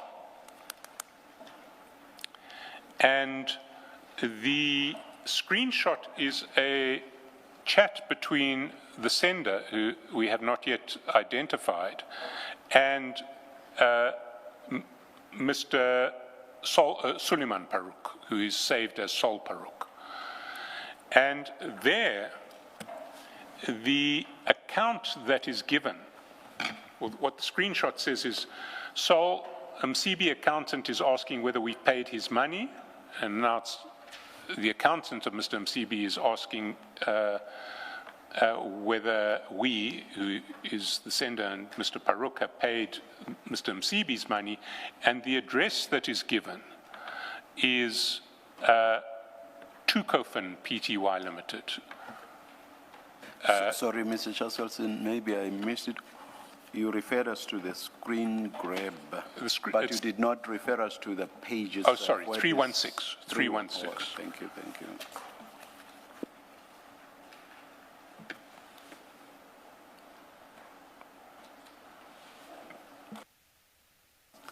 Yeah, please continue. So that is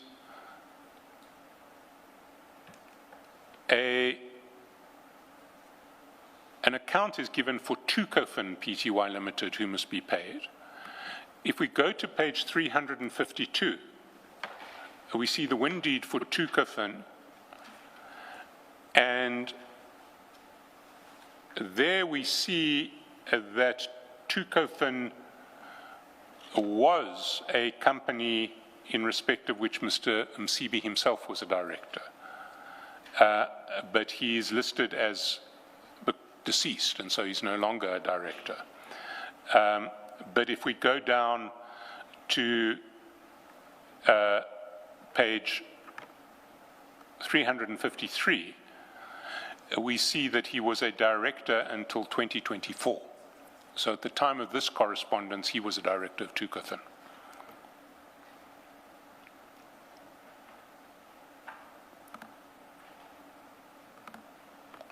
We then see at page 279 that there's another payment notification shortly after that screenshot. So the screenshot was on the 1st of August, and on the 3rd of August, there is a screenshot of a payment notification. That payment is at page 317, and it reflects a payment of R1 million to Tukofan, which is Mr. Msibi's company.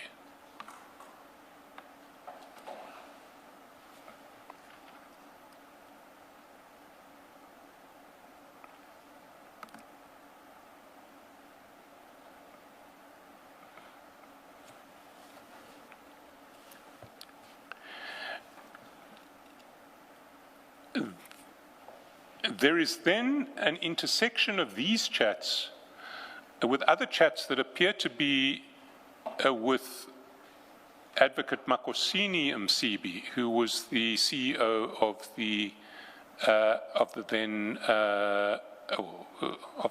he was then the CEO of the Road Traffic Management Corporation. And if we start at the 16th of August, at page 279, there is a video that is sent from the sender linked to the transnational Ziggy joint venture. That sender sends to Mr. Msibi at 9:14 p.m. a video of a crowd protesting. And if we can just play that video. Mr. Chaskalson, you say this is with Mr. Makosini. Not yet. That video will be forwarded to Mr. Makosini Msibi. This is a video that's sent to Mr. Jotham Msibi from the sender involved in transnational and Ziggy.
Underneath the video, there is a chat number 5 on the 16th of August.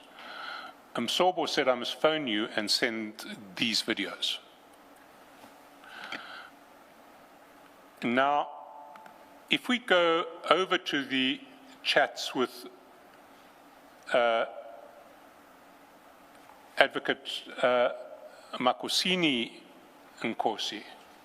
So do we have any idea what this video is about, or is that going to be clear? It's not entirely clear, but we think we think that we will, when we get to those chats, we'll get more clarity on it. Okay, all right. And you said Makosini Nkosi. You meant Msibi. Yes. Sorry. Yes. You took us to which page now? I'm sorry. 324. 324. Thank you.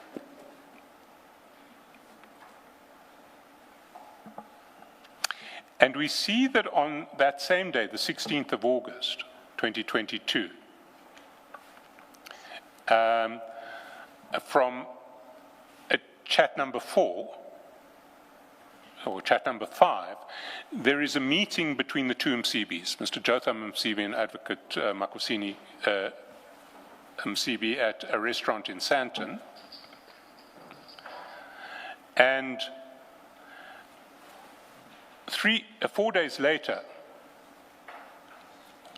there is a message from Advocate Makosini Nkosi to Msibi, to Mr. Msibi, saying, morning, Madiba, we'll wait for directives. Of concern is that our project indicates that she has the photo or visual that I sent to you was sent to her. That's why I want to avoid duplication. They picked up that everybody is there and threatened to charge for defeating the ends of justice. Can comrades retreat? This is under control, and we may put the investigating officer and prosecutor under pressure if everybody is all over. The issue of charging her has been taken care of. I have asked them to do so. They threatened one group with charging them with defeating the ends of justice that will affect me adversely. That's why I want to identify the blockage clearly, which will be clear by Monday afternoon. One should be mindful that the uncle is a police officer, and as many people can involve leakages, as many people are involved, leakages are unavoidable. And we may compromise the public prosecutor who has to close the case without any suspicions and close the aspect of possible charge of defeating the ends of justice and perjury as a way to intimidate the project. That's why I say leave it for now. It seems to me it's not clear which prosecutor will deal with it. The matter is with the provincial office. We don't know their program. They're the ones who got the withdrawal on Thursday, despite the claim by a number of people. They have their plan. Now, we haven't worked out what this is about, but it does seem that there is an attempt to interfere with prosecutions in relation to defeating the ends of justice here. And the very next message that Mr. Msibi sends to Advocate Msibi is Transnational Coachliner and Ziggy joint venture, which is sent, I mean, it's sent 2 weeks later on the 9th of September. But that is the message that his counterparty, that same message, has sent to him on the same day. So we see on the 9th of September, if we go back to 280,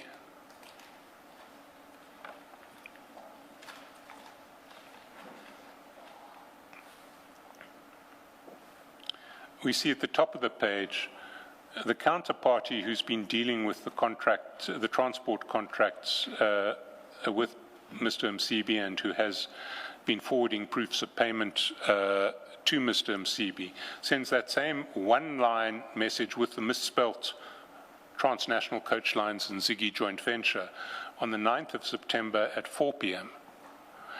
And Mr. Msibi forwards that to Advocate Makosini Msibi on page 326, almost immediately upon receiving it.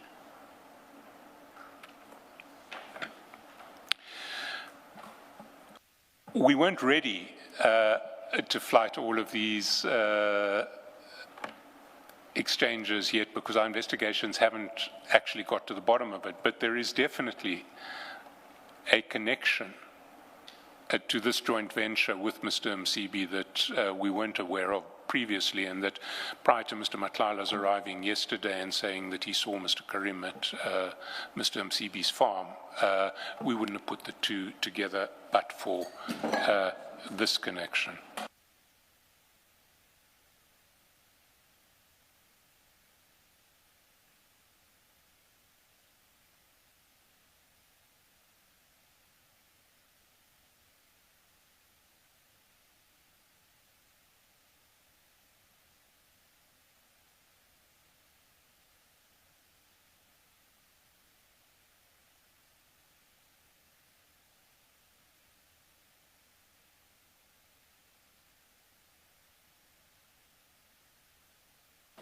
So let's take a short adjournment. We'll indicate when we are ready.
All right, we are ready to resume. Thanks.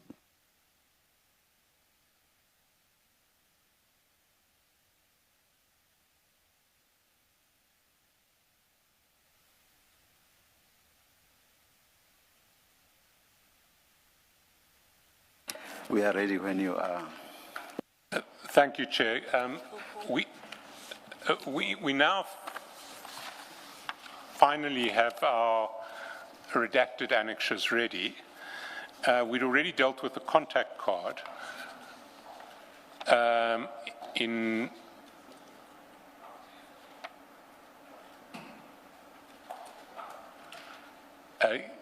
they survived? Have they survived the spill? Commissioner Wallo is wet. Now they've taken mine to make copies using mine. Chair, maybe we can.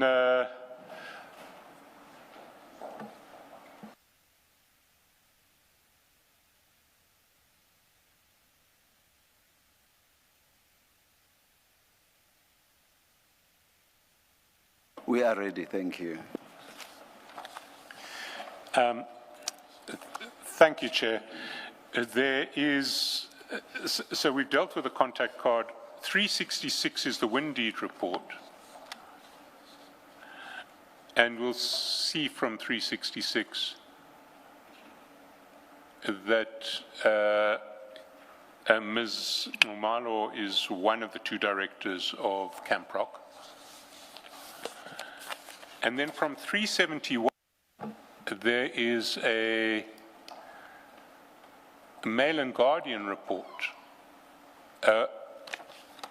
which may have identified the Shane Adams as opposed to Sean Adams, who Jacobs, Shane Jacobs as opposed to Sean Jacobs. There was certainly a Shane Jacobs involved in a controversy relating to a security tender at Parliament. We can take it no further than there at the moment.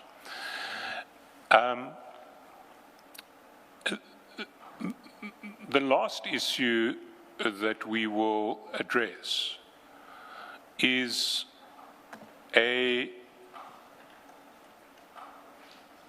series of chats between Mr. Msibi and a different Sean.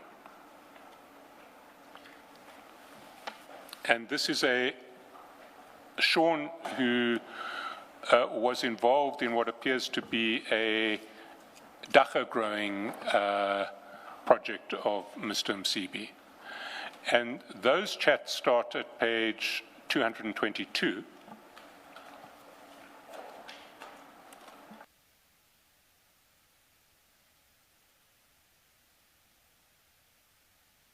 And just to contextualize, this dacha growing project took place in factory premises in Germiston, and the company involved was called Jack Frost Pharmaceuticals. The chats which I would start with are at page 225, and there Sean writes to Mr. Msibi saying the following: "Afternoon, Chief. I know you're dealing with a lot and this is minor rubbish, but if you could get a chance, please send 2 of your guys to Germiston for me. I will meet them and point out who needs to be spoken to. My grow team is still getting watched. I can use my Congo guys, but I know your guys will create more fear in these people. Thanks, my brother." And so Sean seems to be saying he's worried that there are people snooping around his premises where he is growing his dacha, and he needs Mr. Msibi to send some people round essentially to scare them. Mr. Msibi says, "We'll deal with it, please, don't worry." We then, through the chats, get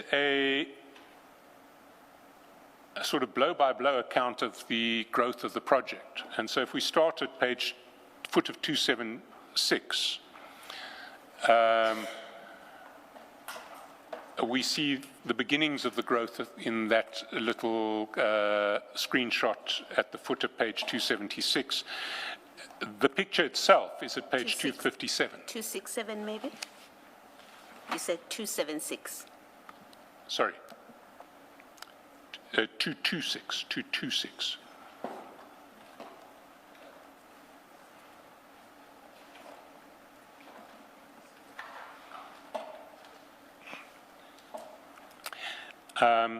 And the picture that is sent, you'll see in full at page 257.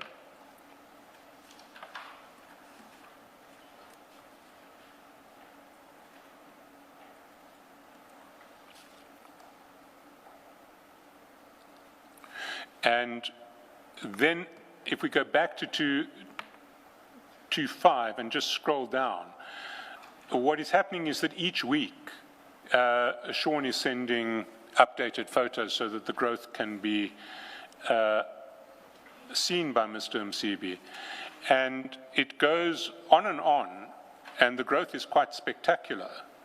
It reaches a point where Sean is able to send, I mean, if we go down to 233, for instance,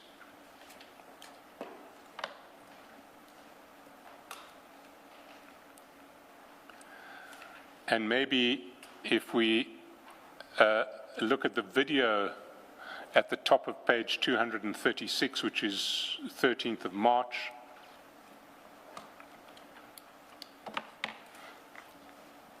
got those videos.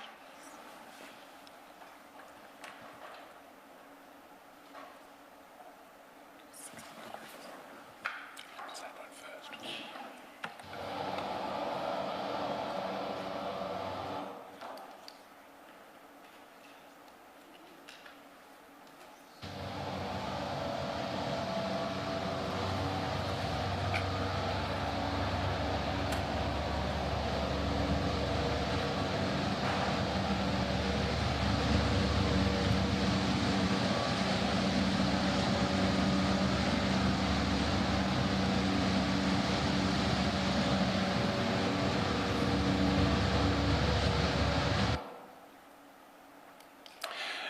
And if we just keep scrolling, we see, we just see the growth of the project. My favorite is the next video that Sean sends, which is at on the 22nd of April. So can we play that one? Because it comes with musical accompaniment. Oh, no, sorry, I'm a little bit early. That's on page. Can we go to the next one? Not that one. Yeah.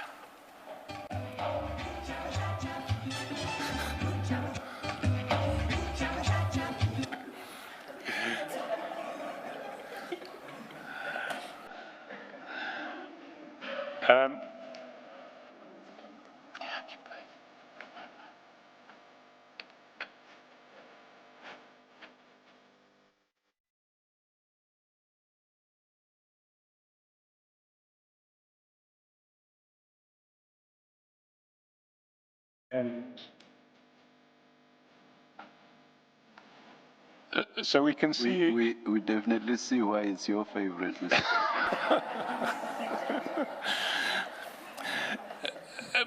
But the one cause for concern here is the document at page 268.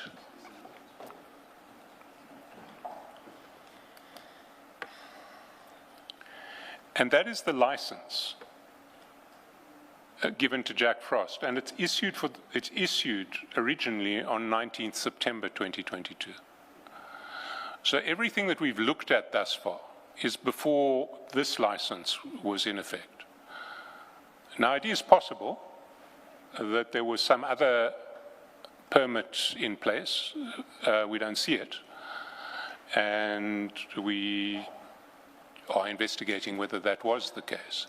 But what it seems like is that what we are looking at is production that took place before a license was issued, or certainly before this license was issued. We will be making inquiries to establish what the true state of affairs was. If it wasn't permitted, then this would be illegal cultivation of dagga, which would be a crime under the drugs, I forget what the Drugs Act is now called,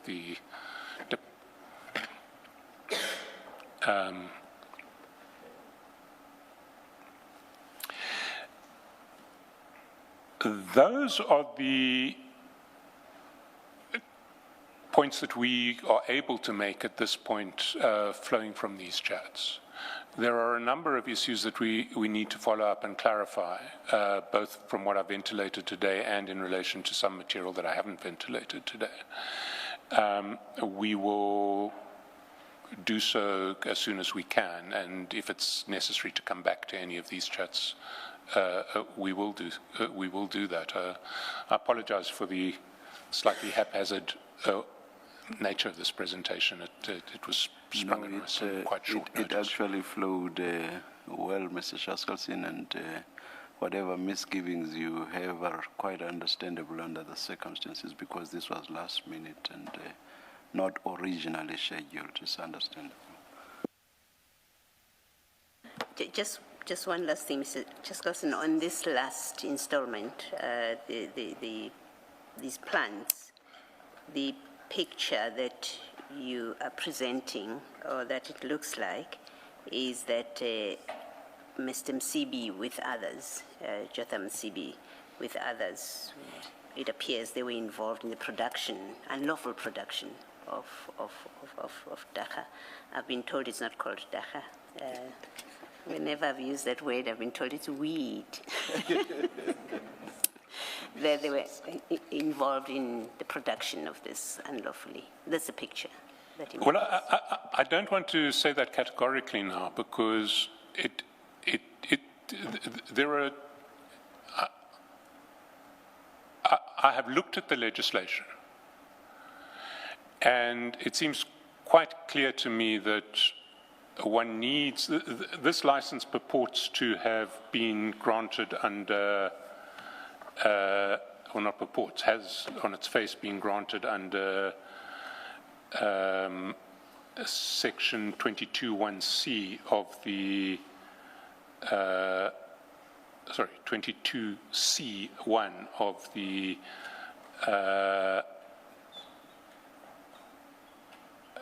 Medicines and Related Substances Act. Now, there is a provision under section 19A that I don't think applies to manufacturers, and I think scale of this size is manufacturing scale, where you can get a permit which is not issued by the South African Health Products Regulatory Authority, but is issued by an official of the Department of Health. I think it's the Director General, which may conceivably authorize the growing of dagga. I mean, we need to clarify with Jack Frost whether they assert any legitimate rights before we say that this was unlawful production. But prima facie, this license certainly didn't authorize it. Mr. Shaskelson, certainly not in respect of Mr. Ali and his crew, but other people who are mentioned in the chats, the same way we did with Mr. Nxumalo. Maybe, and I don't want to put you on the spot and force you to give an answer now, but consideration be given to them to explain what we see in the chats, either in the form of an affidavit or a short statement, just so that we don't just have your interpretation of the chats, but we have their version of what the chats are about, and we get the full picture. We will do that. So we've come to the end of We have, Chair. what we have today. Thank you, Mr. Shaskalsin. Let's adjourn and resume at 9:30 tomorrow morning. Let's adjourn.